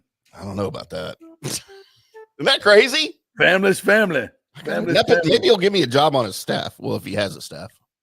Well, he does like to give jobs to friends. That's what I thought, too. Oh, well, let's bring in Scott Reynolds so he can meet the new defensive backs coach. Yeah, it's going to be me. Tim Ham. Hey, Scott. How are you? Scott of the show. Good morning, K-State. There you go. There you go.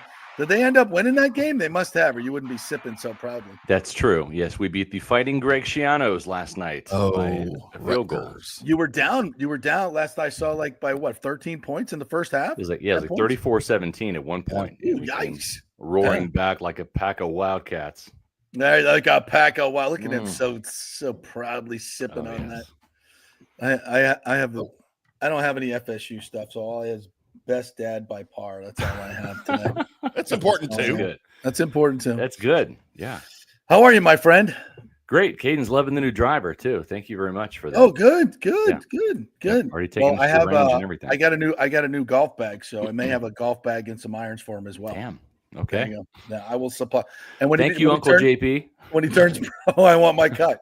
You got it. There seems to be some discrepancy in our comments today. That you wrote a story, or someone wrote a story, a Pewter Report, that if Bowles wins the NFC South, he's 10,000% chance of coming back to be the head coach. That seemed a little weird, so I had to ask. We got to ask you right after that. Yeah, I might have said that he he will be back. I probably should. I have to go back and listen to the tape, right? I'm like any coach. You have to go back and watch the tape, right? I don't know what I said. We do a lot of this stuff. So it was on my podcast. I probably should know exactly what I said. I don't script it out. Right. My comments are off the cuff. Right. But let me be clear. Yes, if the Buccaneers do win the NFC South, that greatly increases Todd Bowles' chances of returning. It's hard to fire a guy that has won 3 straight division titles in his first 3 years coaching, right? So, let's state the obvious. At the same point in time, the Glazers have said they want to see improvement. Well, the Buccaneers won the NFC South title the last 2 years. So not winning the NFC South title would certainly not be improvement, right? That would be going in the wrong direction. At the same time, the Buccaneers did win their home wildcard playoff game as NFC South champions. That's right. They won it last year. They lost it the year prior. And I think that's why, and I was probably the only person saying it, but I still didn't believe that a 1-win improvement going from 8 wins in 2022 to 9 wins in 2023 was enough for Bowles to keep his job, because that's basically a 500 record in Tampa. You had the wild card playoff loss in Tom Brady's last game in the NFL to the Cowboys at home. Glazers hate losing at home, but they hate losing playoff games at home, right? Yes. Then you've got that playoff game against the Eagles, and they won in convincing fashion. That's right. And I think that really cemented Bowles' job, or might have saved it. Yeah. And then playing well at Detroit too. Matters. Absolutely. Right. Yeah. And so I think if If they don't win the NFC South, I don't think he's back. If they win the NFC South and don't win their playoff game, I think it depends on what happens. How's it look? Right. How does it look? They get boat raced by the Vikings at home. I don't Yeah. think he's back. Exactly. No. And the reason I say that is because this is not a Mike Tomlin situation. This is not a Raheem Morris situation. Those are walk-around coaches, meaning they're not the play callers on offense or defense, right? Kansas City, Andy Reid's the play caller on offense, right? Matt LaFleur, play caller on offense in Green Bay. Sean McVay, play caller on offense in L.A. Todd Bowles is the play caller on defense in Tampa Bay. And if his unit is the culprit for their end of season, that's right, then you have to look at that and say, this is a Bucs defense that, yes, it has been wrecked with injuries, but it has fallen mightily. It's like 25th in total defense, 30th against the pass. I want to say middle of the pack in scoring defense. I think maybe 22nd, 23rd in the league.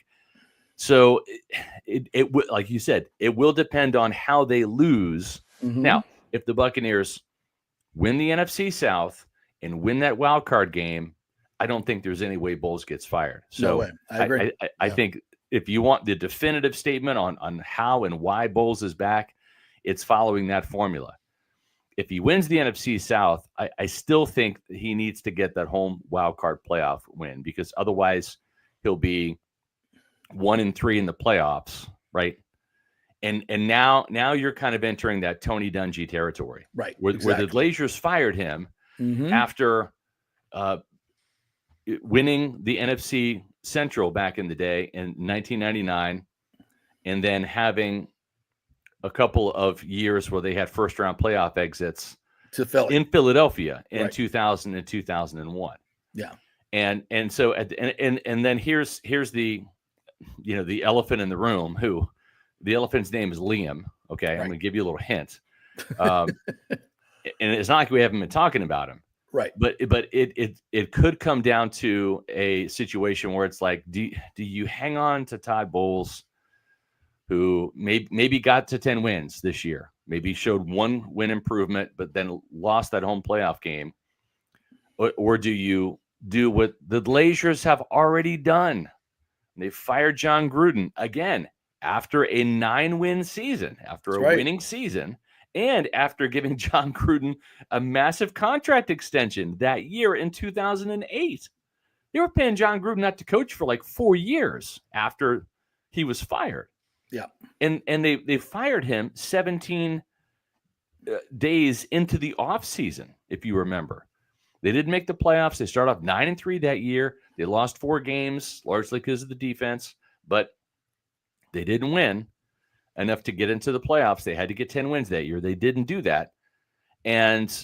But why didn't they fire Gruden right after the season? Well, because Raheem Morris, who was supposed to be Monty Kiffin's eventual successor, remember, Gruden named him Kiffin's replacement on Christmas that year, saying, when Monty goes to Tennessee, I'm going to promote Raheem Morris to be the defensive coordinator.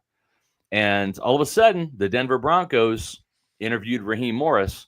The Glazers thought they were going to be letting the next Mike Tomlin out of the building, and they pulled the old switcheroo. Now, there was some money involved in that.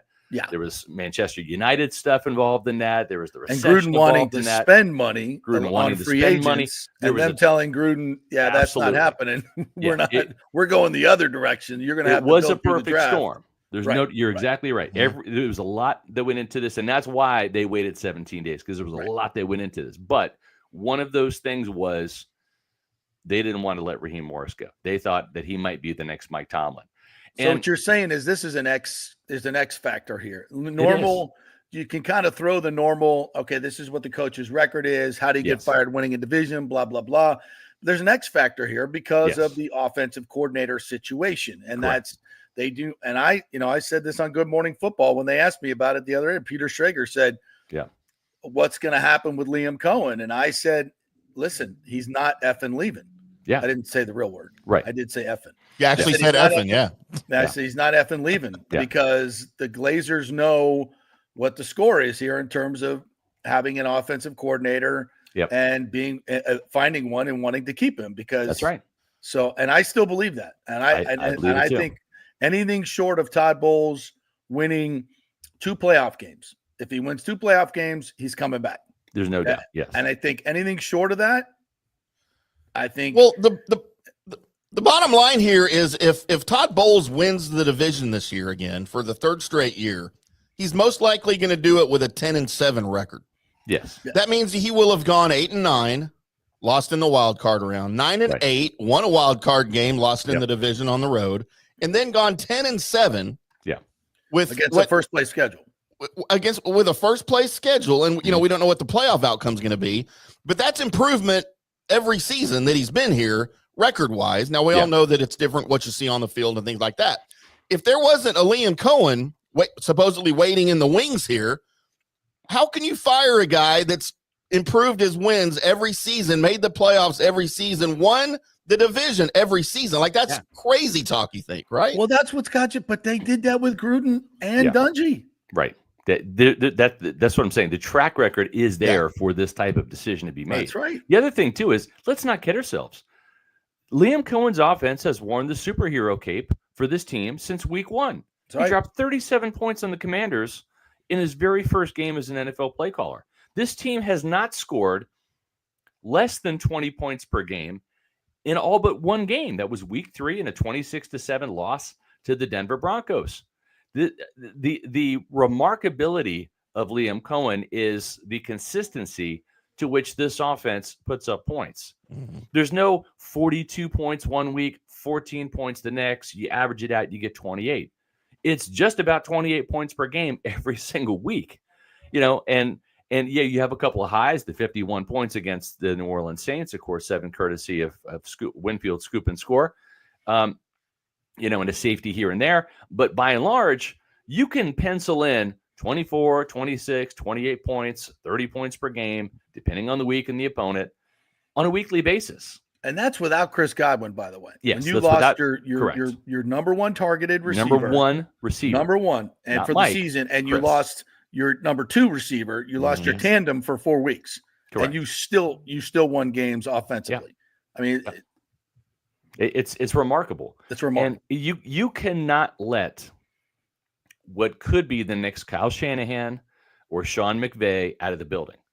Now, we don't know how Liam Cohen would lead. There's a big difference between calling plays and leading men, right?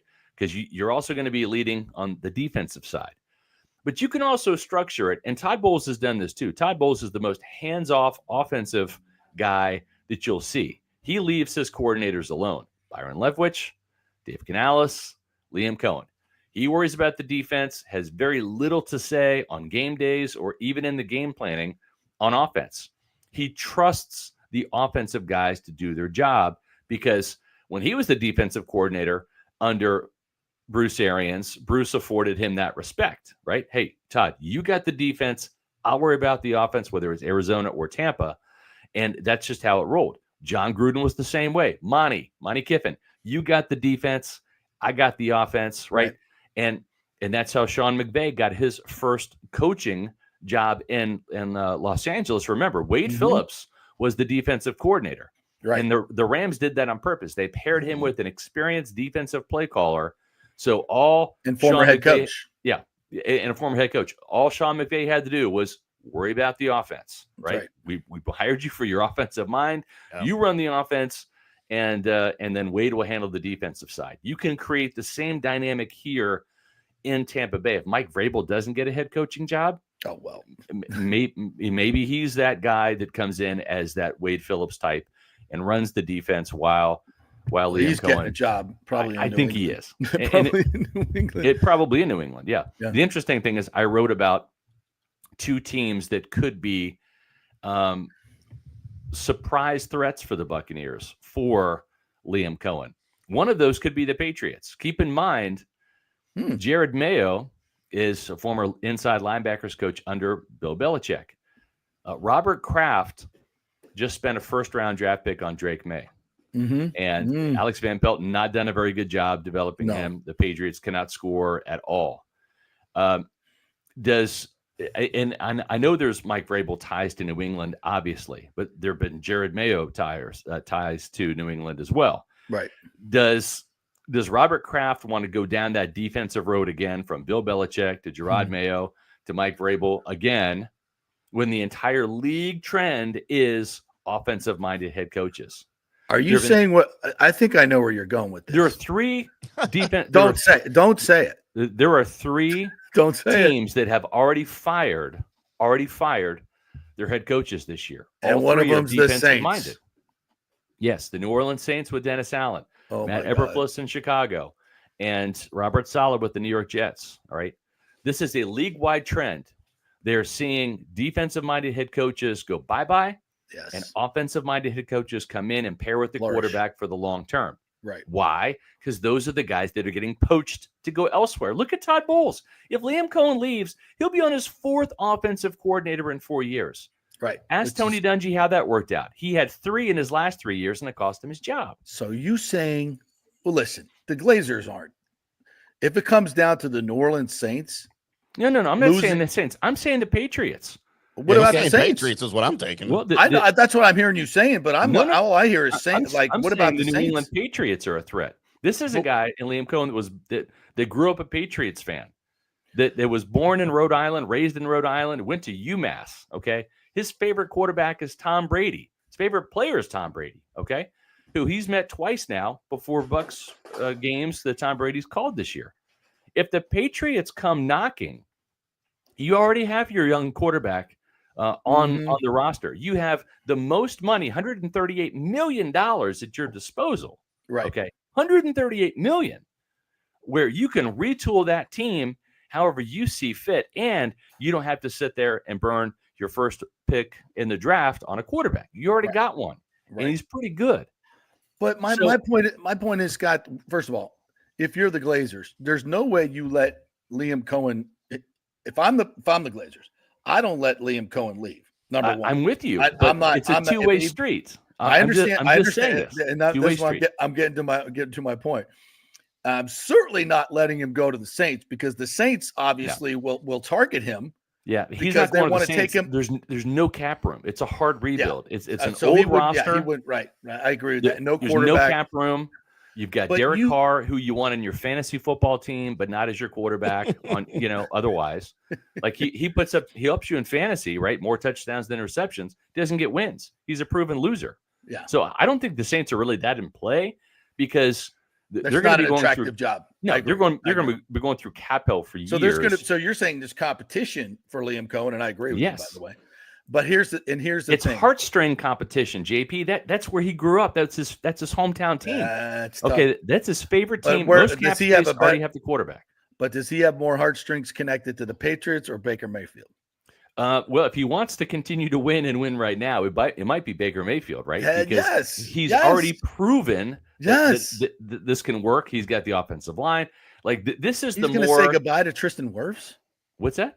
He's going to say goodbye to Tristan Wirfs, Liam Cohen, and Baker Mayfield, and all those guys. Yeah, Tristan Wirfs won't let him out of the building. I can tell you that right now. It's not like Tampa Bay, is a bad place. He's like looking around. I'm just saying he could be tempted due to a couple of situations. The other situation is the Raiders. Okay, we talked about Gerard Mayo maybe getting fired. Why? Defensive-minded head coach. We'll look out west. Antonio Pierce, another defensive-minded head coach, could be getting canned. He was 5-4 as an interim head coach. What's the rule in the NFL? You never hire the interim head coach as your full-time coach. That's right. Now they've won 3 games. They're 3-12. They're horrible. And they're probably going to be in the running for Shedeur Sanders, right? That's where Deion wants his son to go. And who has a connection with Shedeur? Tom Brady. Who is a minority owner. If you're Liam Cohen and Tom Brady gets on the phone, right, and says, hey, Liam, big fan of your work, man. Would love to have you come out here and be my head coach and play caller out here. We're going to draft you Shedeur Sanders, man. And, oh, by the way, we have the second most cap room in the entire NFL behind the Patriots. You sure Deion's not going to be the head coach there with Shedeur? I don't think so. I'm not so sure. Maybe, but I'm not so sure. But my point is there are 2 teams that, because of Tom Brady and the Patriots, have some heartstring connections that could be tempting for Liam Cohen. I still think his best fit is here in Tampa. I do too. Why would you want to leave a situation that's already working?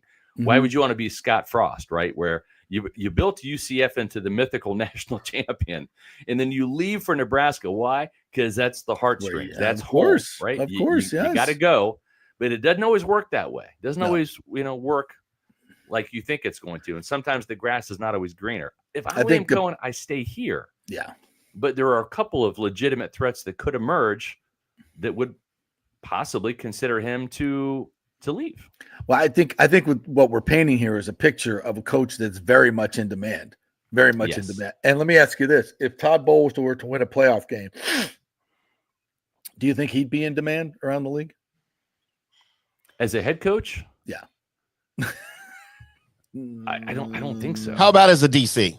As a DC, sure. Yeah. Yeah, Brian that's what I Flores think too. went from Miami to there. Yeah, as a DC. My for point sure. being is the future of this team lies in Liam Cohen. Agreed. And everybody knows that. Agreed.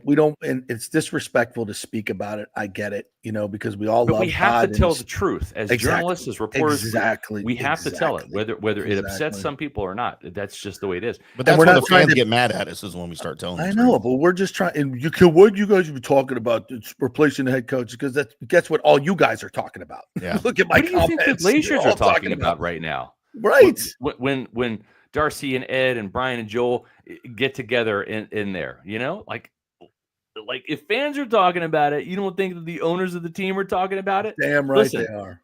In our Pewter Report podcasts and the comments in our stories, every question I get for Bucs mailbag is, and it has been since the middle of the season. That's right. Are they going to keep Liam Cohen? Is he going to replace Todd Bowles? How are they going to keep him? We're not going to let him go, are we? I've written We're trying to talk about the Panthers matchup this week. We really are, but none of y'all want to hear it. You just want to talk about the coach. Exactly. I learned a long time ago at Buccaneer Magazine /Pewter Report. Give the people what they want. What they want. Thank you. Yes. I've written 3 consecutive SR's Fab 5 columns every Friday, including today's. It's led off with Liam Cohen. Why? Because that's what y'all want to watch, and y'all want to read, and y'all want to digest and consume. Yeah. That's it. Scott, real quick before we let you go, this has kind of been the subject on social media. A lot of Bucs fans have been asking me this. Shaq Barrett finally got waived by the Dolphins. Mm-hmm. He's probably going to clear waivers today. Yeah. Any chance coming back to the Bucs for a playoff push? There could be. Yeah, I would, given the horrible pass rush from the outside. I think he has as many sacks as JTS does this year, doesn't he? Yeah. It's really easy. You cut Jose Ramirez, you put Jose on the practice squad, and you clear a space for Shaq Barrett, and Shaq probably comes in week 1 and gets a sack, which is really hard to do apparently if you're a Bucs outside linebacker. Ask Yaya Diaby, who got half a sack. Shit, he couldn't even get a whole sack. He got half a sack with Kalijah. Okay, it's like I think he's probably paying off Kalijah in the locker room. The next time, can you wait a minute and let me get the whole sack? You know how hard this is for me to get a whole sack. So, yeah, I think there is a chance. It would be great. I don't know how much Shaq has left in the tank. I don't know how much rust there is to shake off, but it probably could be worse. And I'll just say this. I think everything we've talked about for the last 25 minutes or so might be a moot point because I think the Panthers are actually going to beat the Buccaneers. Oh, God.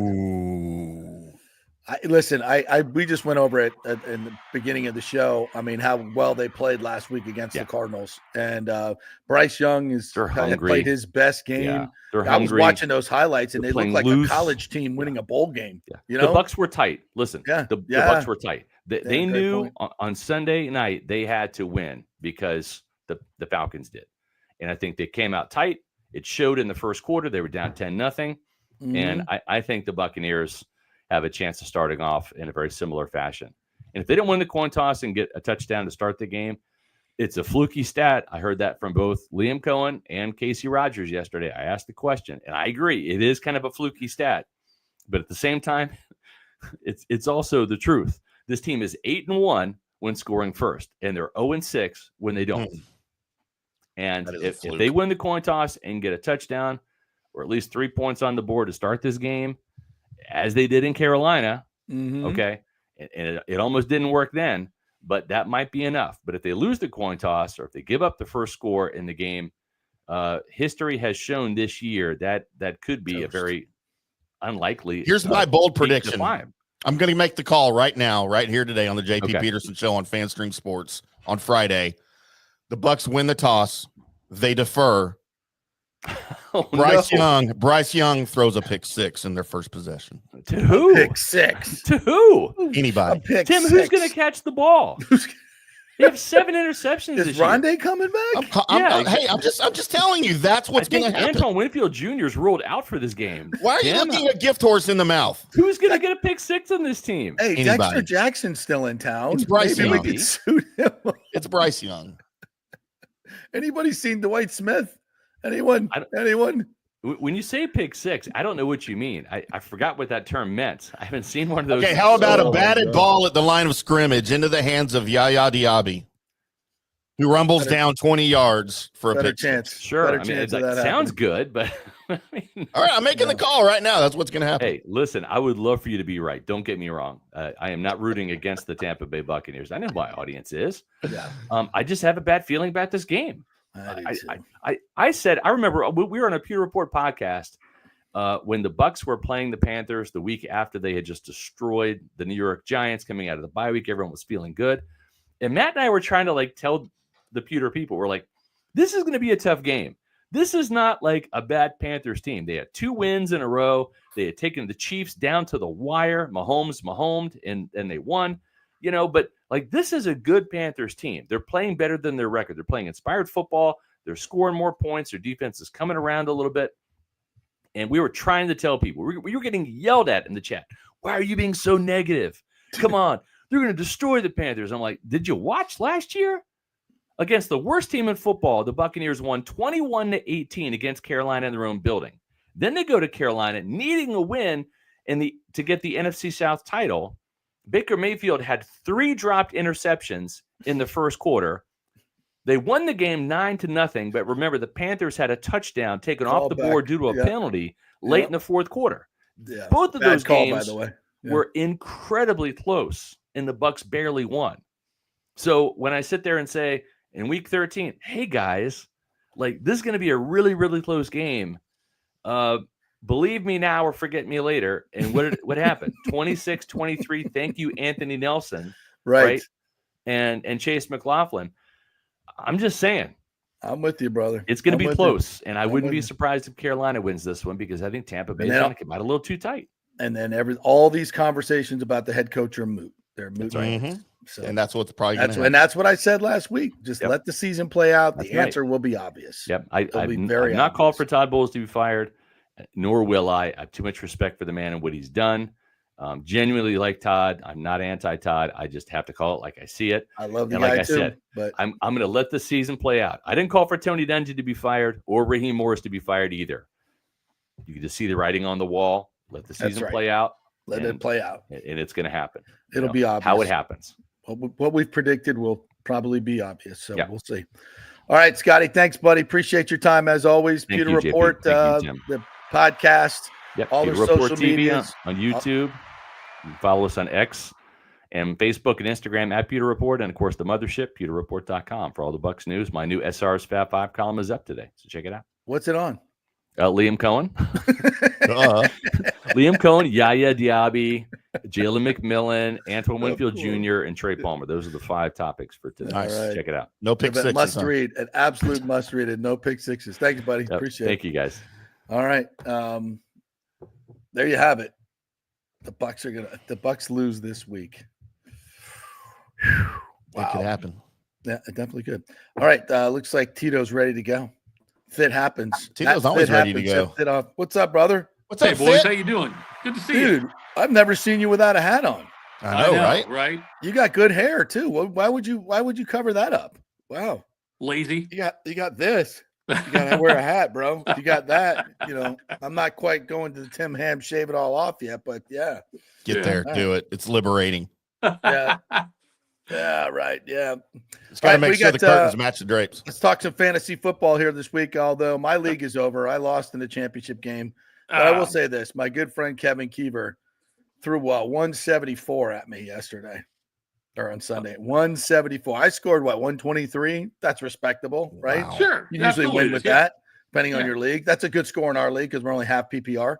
So, yeah, I did well, but 174. Woo! So I had Jonathan Taylor did me in. the weird thing about doing all the leagues I do in the different formats, like Jalen Hurts in my most important league, Jalen Hurts injury killed me.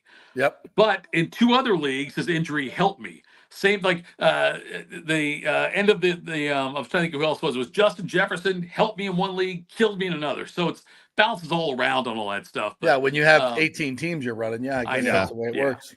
Right. When you're wholly invested in one, Jonathan Taylor, screw you. Why can't you drop the ball the 1 yard line last week, you idiot? I know. And then Keenan Allen killed me last week. He did nothing last night.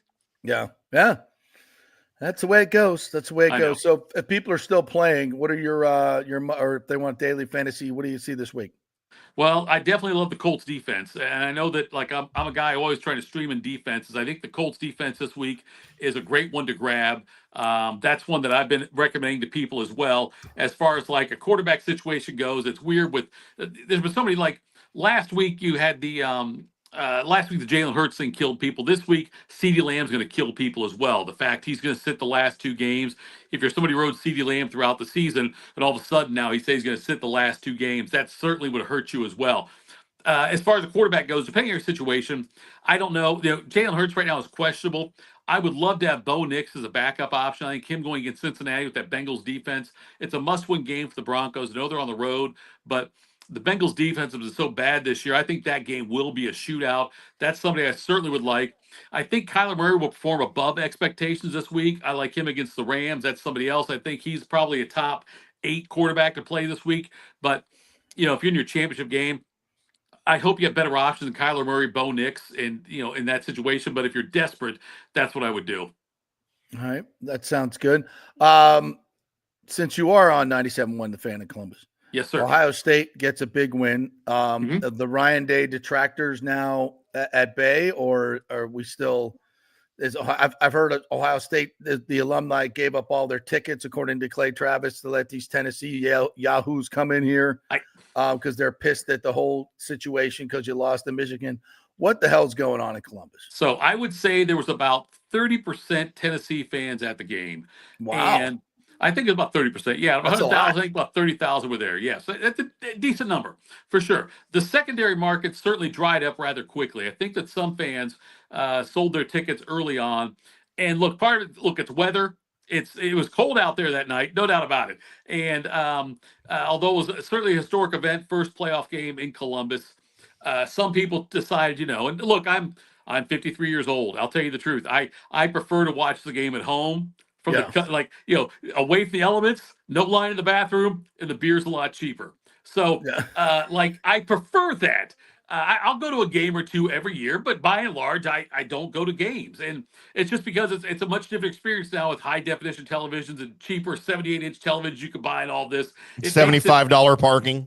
Yes. Oh God, that's the other part too. Good point there, Tim. Yeah, that's the other part too. So yes, they certainly sold some of their tickets. It was still about 30%, I think, Tennessee fans out there. And they made their presence felt on game day. By the way, the game day thing, they made it out all the orange. First of all, you're handing out orange helmets to everybody because of Home Depot. That's going to make it look oranger than it is. It was more orange, though, than scarlet and gray. That's for sure. But because it just matters more in the SEC, bro. We know that. Fine. Whatever. Anyway, apparently not on the scoreboard. The Ohio State fans that wanted Day fired after Michigan still want Day fired. This did not change that. A lot of them are the belief of if we don't win the national championship, Day should be fired, which is idiotic. Jesus Christ! I know. Look, man, I'm with you. It's crazy to me. Like I don't know why this. You just beat an SEC team by 25 points. It was by more than 25 if you watch the game. It really felt more dominant. It was not even a football game. I wasn't even drunk and I was watching it. It was dominant performance. Yes. And so I don't get it. I think that Ryan Day now, he's 67-10 as a head coach at Ohio State, and playoffs in 4 of 6 years. It's fine. I don't know the big deal. But yeah, there's still some Buckeye goobers out there. I know Herbstreit called them the lunatic fringe, and that caught a lot of noise here in Columbus. Yeah. Yeah, but there are people that still think, he's got to make the national championship game. I don't feel that way. They're going to Pasadena to get a rematch with Oregon. They're favored in the game. I think Ohio State will win the game, and I think Ryan Day is the right man to lead this program. Let me ask you this, Tito. If baby Ryan Day fell into a well Would you help dig him out? Of course I would. Okay. Listen, I love Ryan Day. Okay. I support Ryan Day. I support this coaching staff. I think he's the right man for this. And I will say this though, if you would have told him 6 years ago, this is what a head coaching job will look like at Ohio State, I'm not sure he would have taken it. Which is why you've seen guys like Saban get out. It's a totally different landscape than it was 5, 10, 15 years ago, the way college sports works now, which is why you see other guys, Jay Wright leaving Villanova, Roy Williams getting out. You see all these guys leave, Krzyzewski, leave the sport because it's a Laranaga down there in Miami.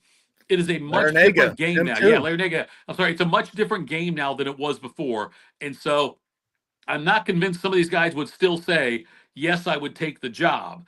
And that's part of what's going on in college athletics now. It's a different head coaching job than it was 15, 20, 30 years ago. Because I've talked to some Ohio State fans who said no, they'd leave baby Ryan Day in the well. You know what? And those guys, can I say assholes on your air? Yes. If I can't, I won't do it. No, you already did. Okay, they're assholes. It's they're godless monsters. Yes.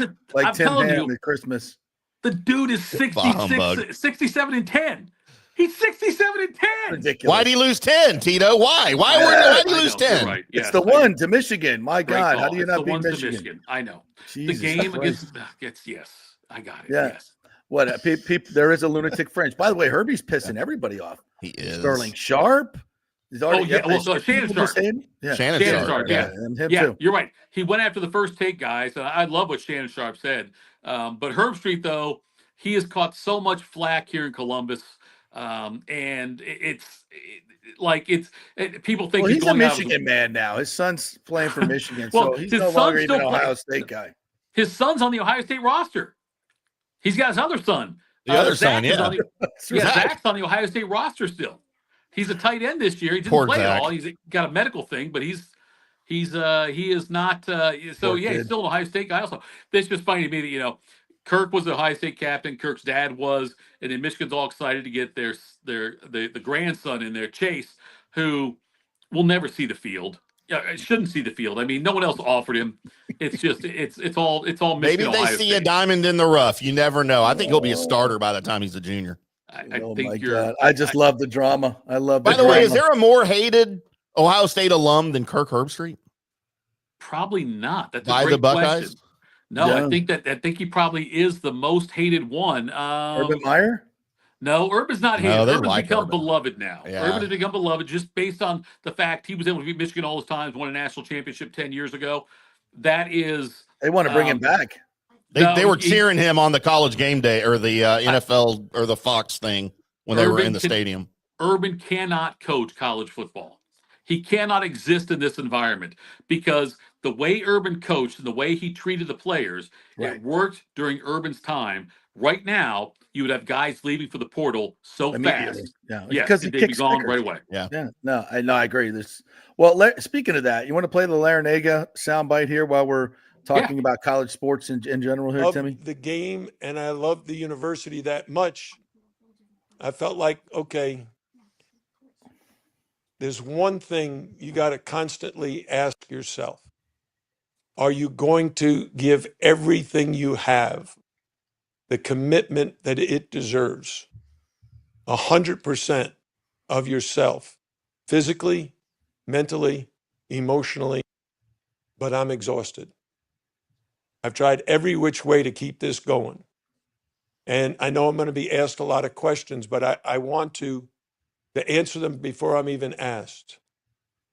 What shocked me beyond belief was after we made it to the Final Four, just 18 months ago, the very first time I met with the players, 8 of them decided they were going to put their name in the portal and leave. I said, don't you like it yet? No, I love it. I love Miami. It's great.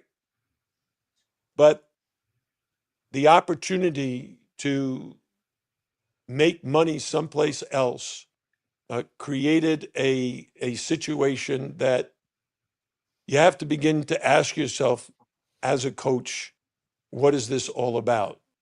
And the answer is it's become professional. Yep.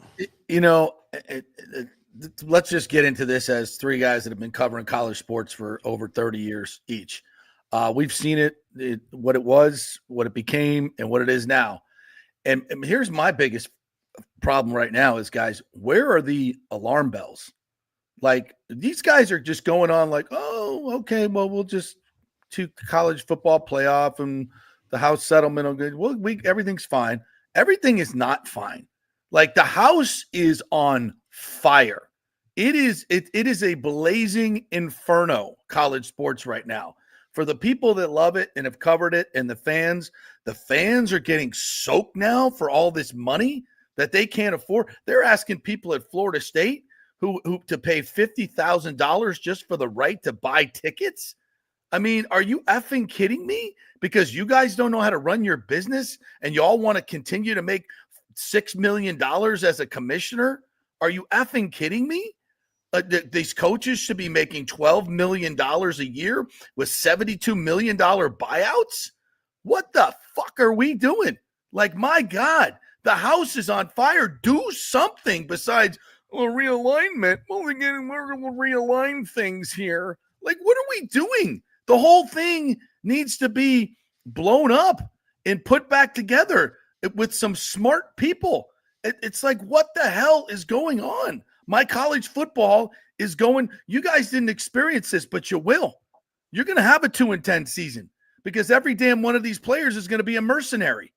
And it's going to happen at Ohio State. It almost happened at Michigan this year. It's going to happen everywhere because you're going to have a season where you get 50% of your players turning over and all of them that you brought in were whiffs. And your coach is going to leave. And anybody who has any integrity and want to and desire in administration or coach is going to say, screw this. This is ridiculous. Now the entire business model is being run by 18-year-old kids. Thanks, LeBron. And it's not their fault. And it's not their fault, by the way. You're blaming LeBron, Tim? It's LeBron's fault. He started all of this. By the way, none of this will get fixed until the NCAA is dissolved and there is a new governing body for college football because they are powerless. Because they are powerless. Let's do it now. The NCAA is already powerless. Yeah, the NCAA is powerless. It's I agree with you on that. It's going to be a thing where, JP, that everything has changed so much in such a short time, right? That there's things being explained. Look, we had a kid for Tennessee, a basketball player, quit after a game the other day. Just walked out on his team and said, I'm going somewhere else, like mid-season. And that stuff would never have happened 10, 15 years ago where a guy quits right after a game early in the season and says, I'm not getting my opportunities, I'm going elsewhere. All these things. There are so many different things going on right now in college sports that never happened before. And anybody who thinks like tradition means anything, it doesn't. Tradition means don't talk to me about the granddaddy of them all. Don't talk to me about Ohio State, Michigan. Don't talk to me about the Midwest rivalries or all these other, don't talk. All that stuff is dead. This is a whole new ballgame now. That is the lifeblood of college sports. It's the only reason we watch. Used to be. I get it. Here's why. Here's why. Because our generation, JP and Tito, we grew up when tradition mattered still, right? Because we were raised by our dad watching college football where some of these traditions started, and he passed those on to us. Well, now the kids that are playing now, their dads didn't grow up with tradition because they weren't taught tradition. Okay, they're of the age where especially in professional sports, there's definitely no rivalries and tradition there. 18-year-old kids don't care about Michigan and Ohio State. They don't care about A&M and Texas. They don't care about Georgia, Florida. All they do is want to get paid now, and it doesn't matter. There is no tradition, like you said, JP, but that's why. It's an entirely different generation. They weren't brought up on the tradition, and now they're being offered millions of dollars. Well, my kids were. Well, mine were too, but that's us. I don't think that's the case around the country with others. So no, and that's a much bigger argument on systemically where we are in this country because these kids, you know what they've been taught by their role models in professional sports? It's about the bag. It's about the bag. Everything is about freaking money. Everything is about everything else is secondary. You get yours. It's all about you. It's all about me. and it's about getting money. And that's because money is power, money is status. I can do things on my IG that make me feel good because I get lots of likes. Everything is ass backwards because of, the traditional teaching points, football teams, basketball, where I learned my loyalties, my traditions, my work ethics, all those things were through sports. And these kids don't even want to play on a team anymore. They just want to get on their Madden football or their NBA Oculus K2 and dunk on somebody. I'm like, you're not dunking on anybody. You're pushing a button. You're not dunking on anybody. You want to learn how to dunk? Go get in the squat room for 2 hours. Do that for 8 years, and maybe you'll be big enough and tall enough to go dunk. Not just pressing a button is not dunking on anybody. I got news for you. But they all get this inflated dopamine enjoyment out of being on a video game. Like, you're not doing anything. You're just pushing a button. That's all you're doing. And it's no teamwork, no hard work, no work ethic, no tradition. Nothing matters. None of those things that are bedrocks of humanity that make you better as a person, that make you be your potential, becoming the best that you could possibly be, the things that used to matter, none of it matters anymore. And that's a societal problem. And it's all playing out right now in front of us on a major college stage when you could be a quarterback of a team who had college playoff aspirations and just leave and go to another team before you even play in your bowl game. It's just so ridiculous, the whole thing. That's the thing. So Ohio State's got a kid, Devin Brown, who's been the backup quarterback for a couple of years now. And he announced he was transferring. He's got, I think, 1 year of eligibility left, maybe 2. I think it's got 1 year. Anyway, but he said he's going to stick with Ohio State through the process. He's going to stay there. He wants to keep practicing with the team and wants to ride this out. But he has said, I'm going to transfer after the season.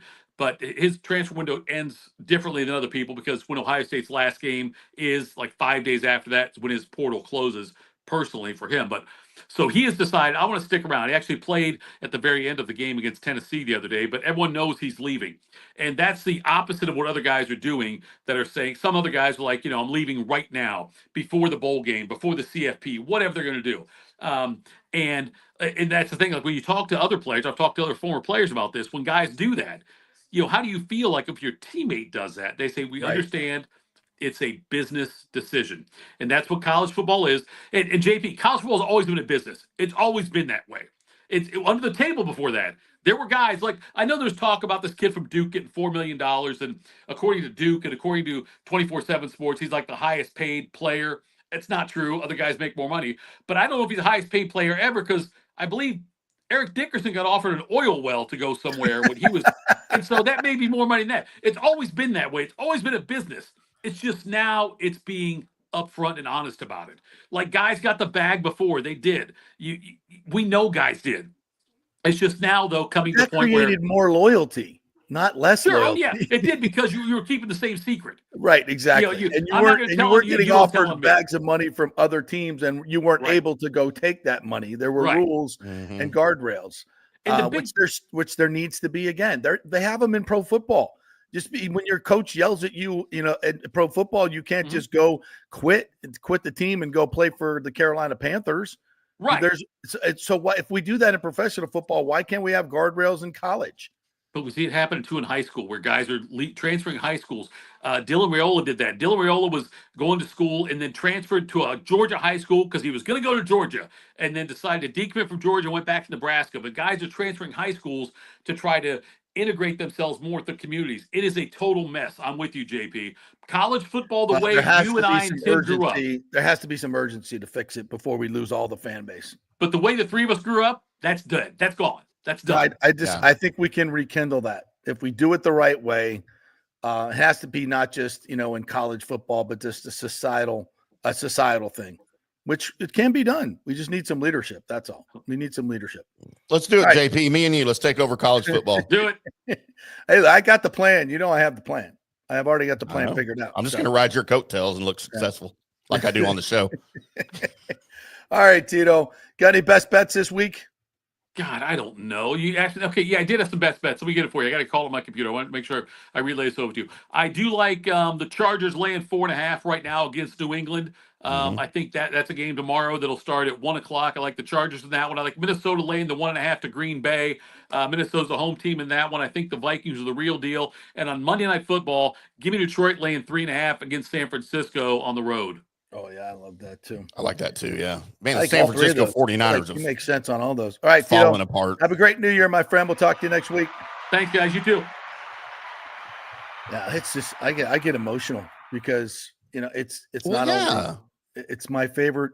I mean, I love college football. I love Florida State football. It's my favorite thing to watch. And what happened at FSU is coming to your favorite school. Everybody.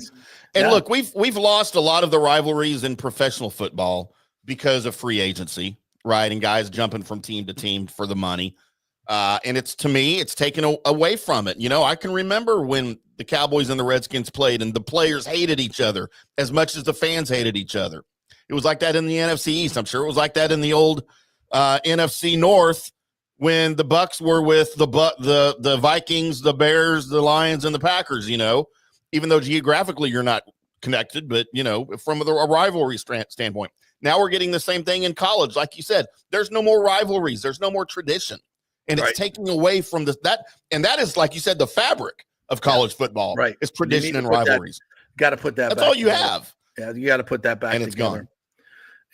And again, it's not hard to do. It's not hard to do. You just have to have some leadership and some willingness to do it. Yeah. And the NCAA can't do it because they're powerless. No, they're powerless and they're feckless, and their reputation is so bad. Nobody wants to hear from them anymore. Nobody wants to hear from them, and because of what they've done over the years, which is keep the players from. They are the original amateur athlete model. They came up with this. The dude that came up with it at the NCAA in the 50s has readily admitted we did it so we didn't have to pay the players. It was a scheme. Right. It was a scheme to get around labor laws.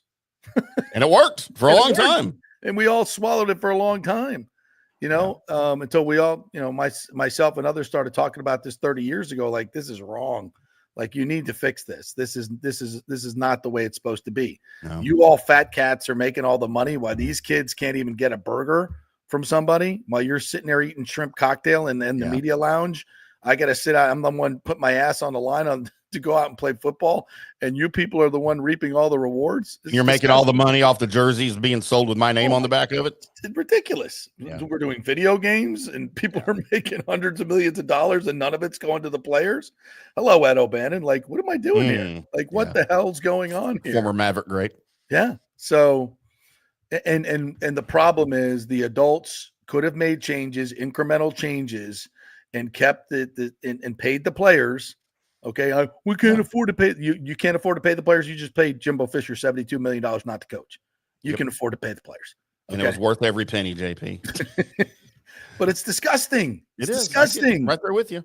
Hey, real quick before we end the show, I promised on Monday I enlightened everybody that I found a Culver's in between the studio and the house. That's right. You did. How was it? And that I was going to stop by, and I posted it on social media. Here's a little picture of what I had, JP. Oh, look at those onion rings. I got the fries and the onion rings because you said they're both good, and they're both amazing.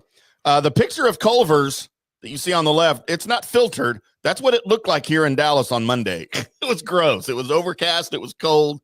And nobody was there. No, nobody was there. The food's amazing though, man. And you know what? I'm going back today because I realized they have other stuff other than just hamburgers and stuff. They got like a whole menu. They got seafood there. They got all sorts of stuff. Cheese curds. I'm going to go back and try some new stuff today. So thank you for enlightening me to Culver's. Yeah, it's fantastic. And yes, a lot of menu on there that, let's get them. Let's show them this. Yeah. All right, kids. Hope you guys had a great Merry Christmas. Hope you have a great New Year coming up this week. We'll be back on Monday and Tuesday. I'm thinking about I'm going to ask the folks at the ReliaQuest Bowl if I can do my portion of the show from the sidelines. Ooh. The game starts at noon. That'd be awesome. Like all during warm-ups. Like, you'll be back in the studio. Yeah. I can do it by phone because there's a lot of people on the sidelines I can interview. Do it like right on the sideline, on the white stripe, so that there's a risk of you getting hit. Okay, sure. Why not? I'll take one for the team. Absolutely. I mean, it'll go viral. Yeah. I get hit in the head by a punt. That'll be fun. So we'll see. Next week we'll have a lot of fun with the ball game. So we'll do that. We'll catch you up on all the portal stuff that's going on at FSU, UF, USF, and all that. Have a great weekend, everybody. Go Bolts. We'll see you on Monday.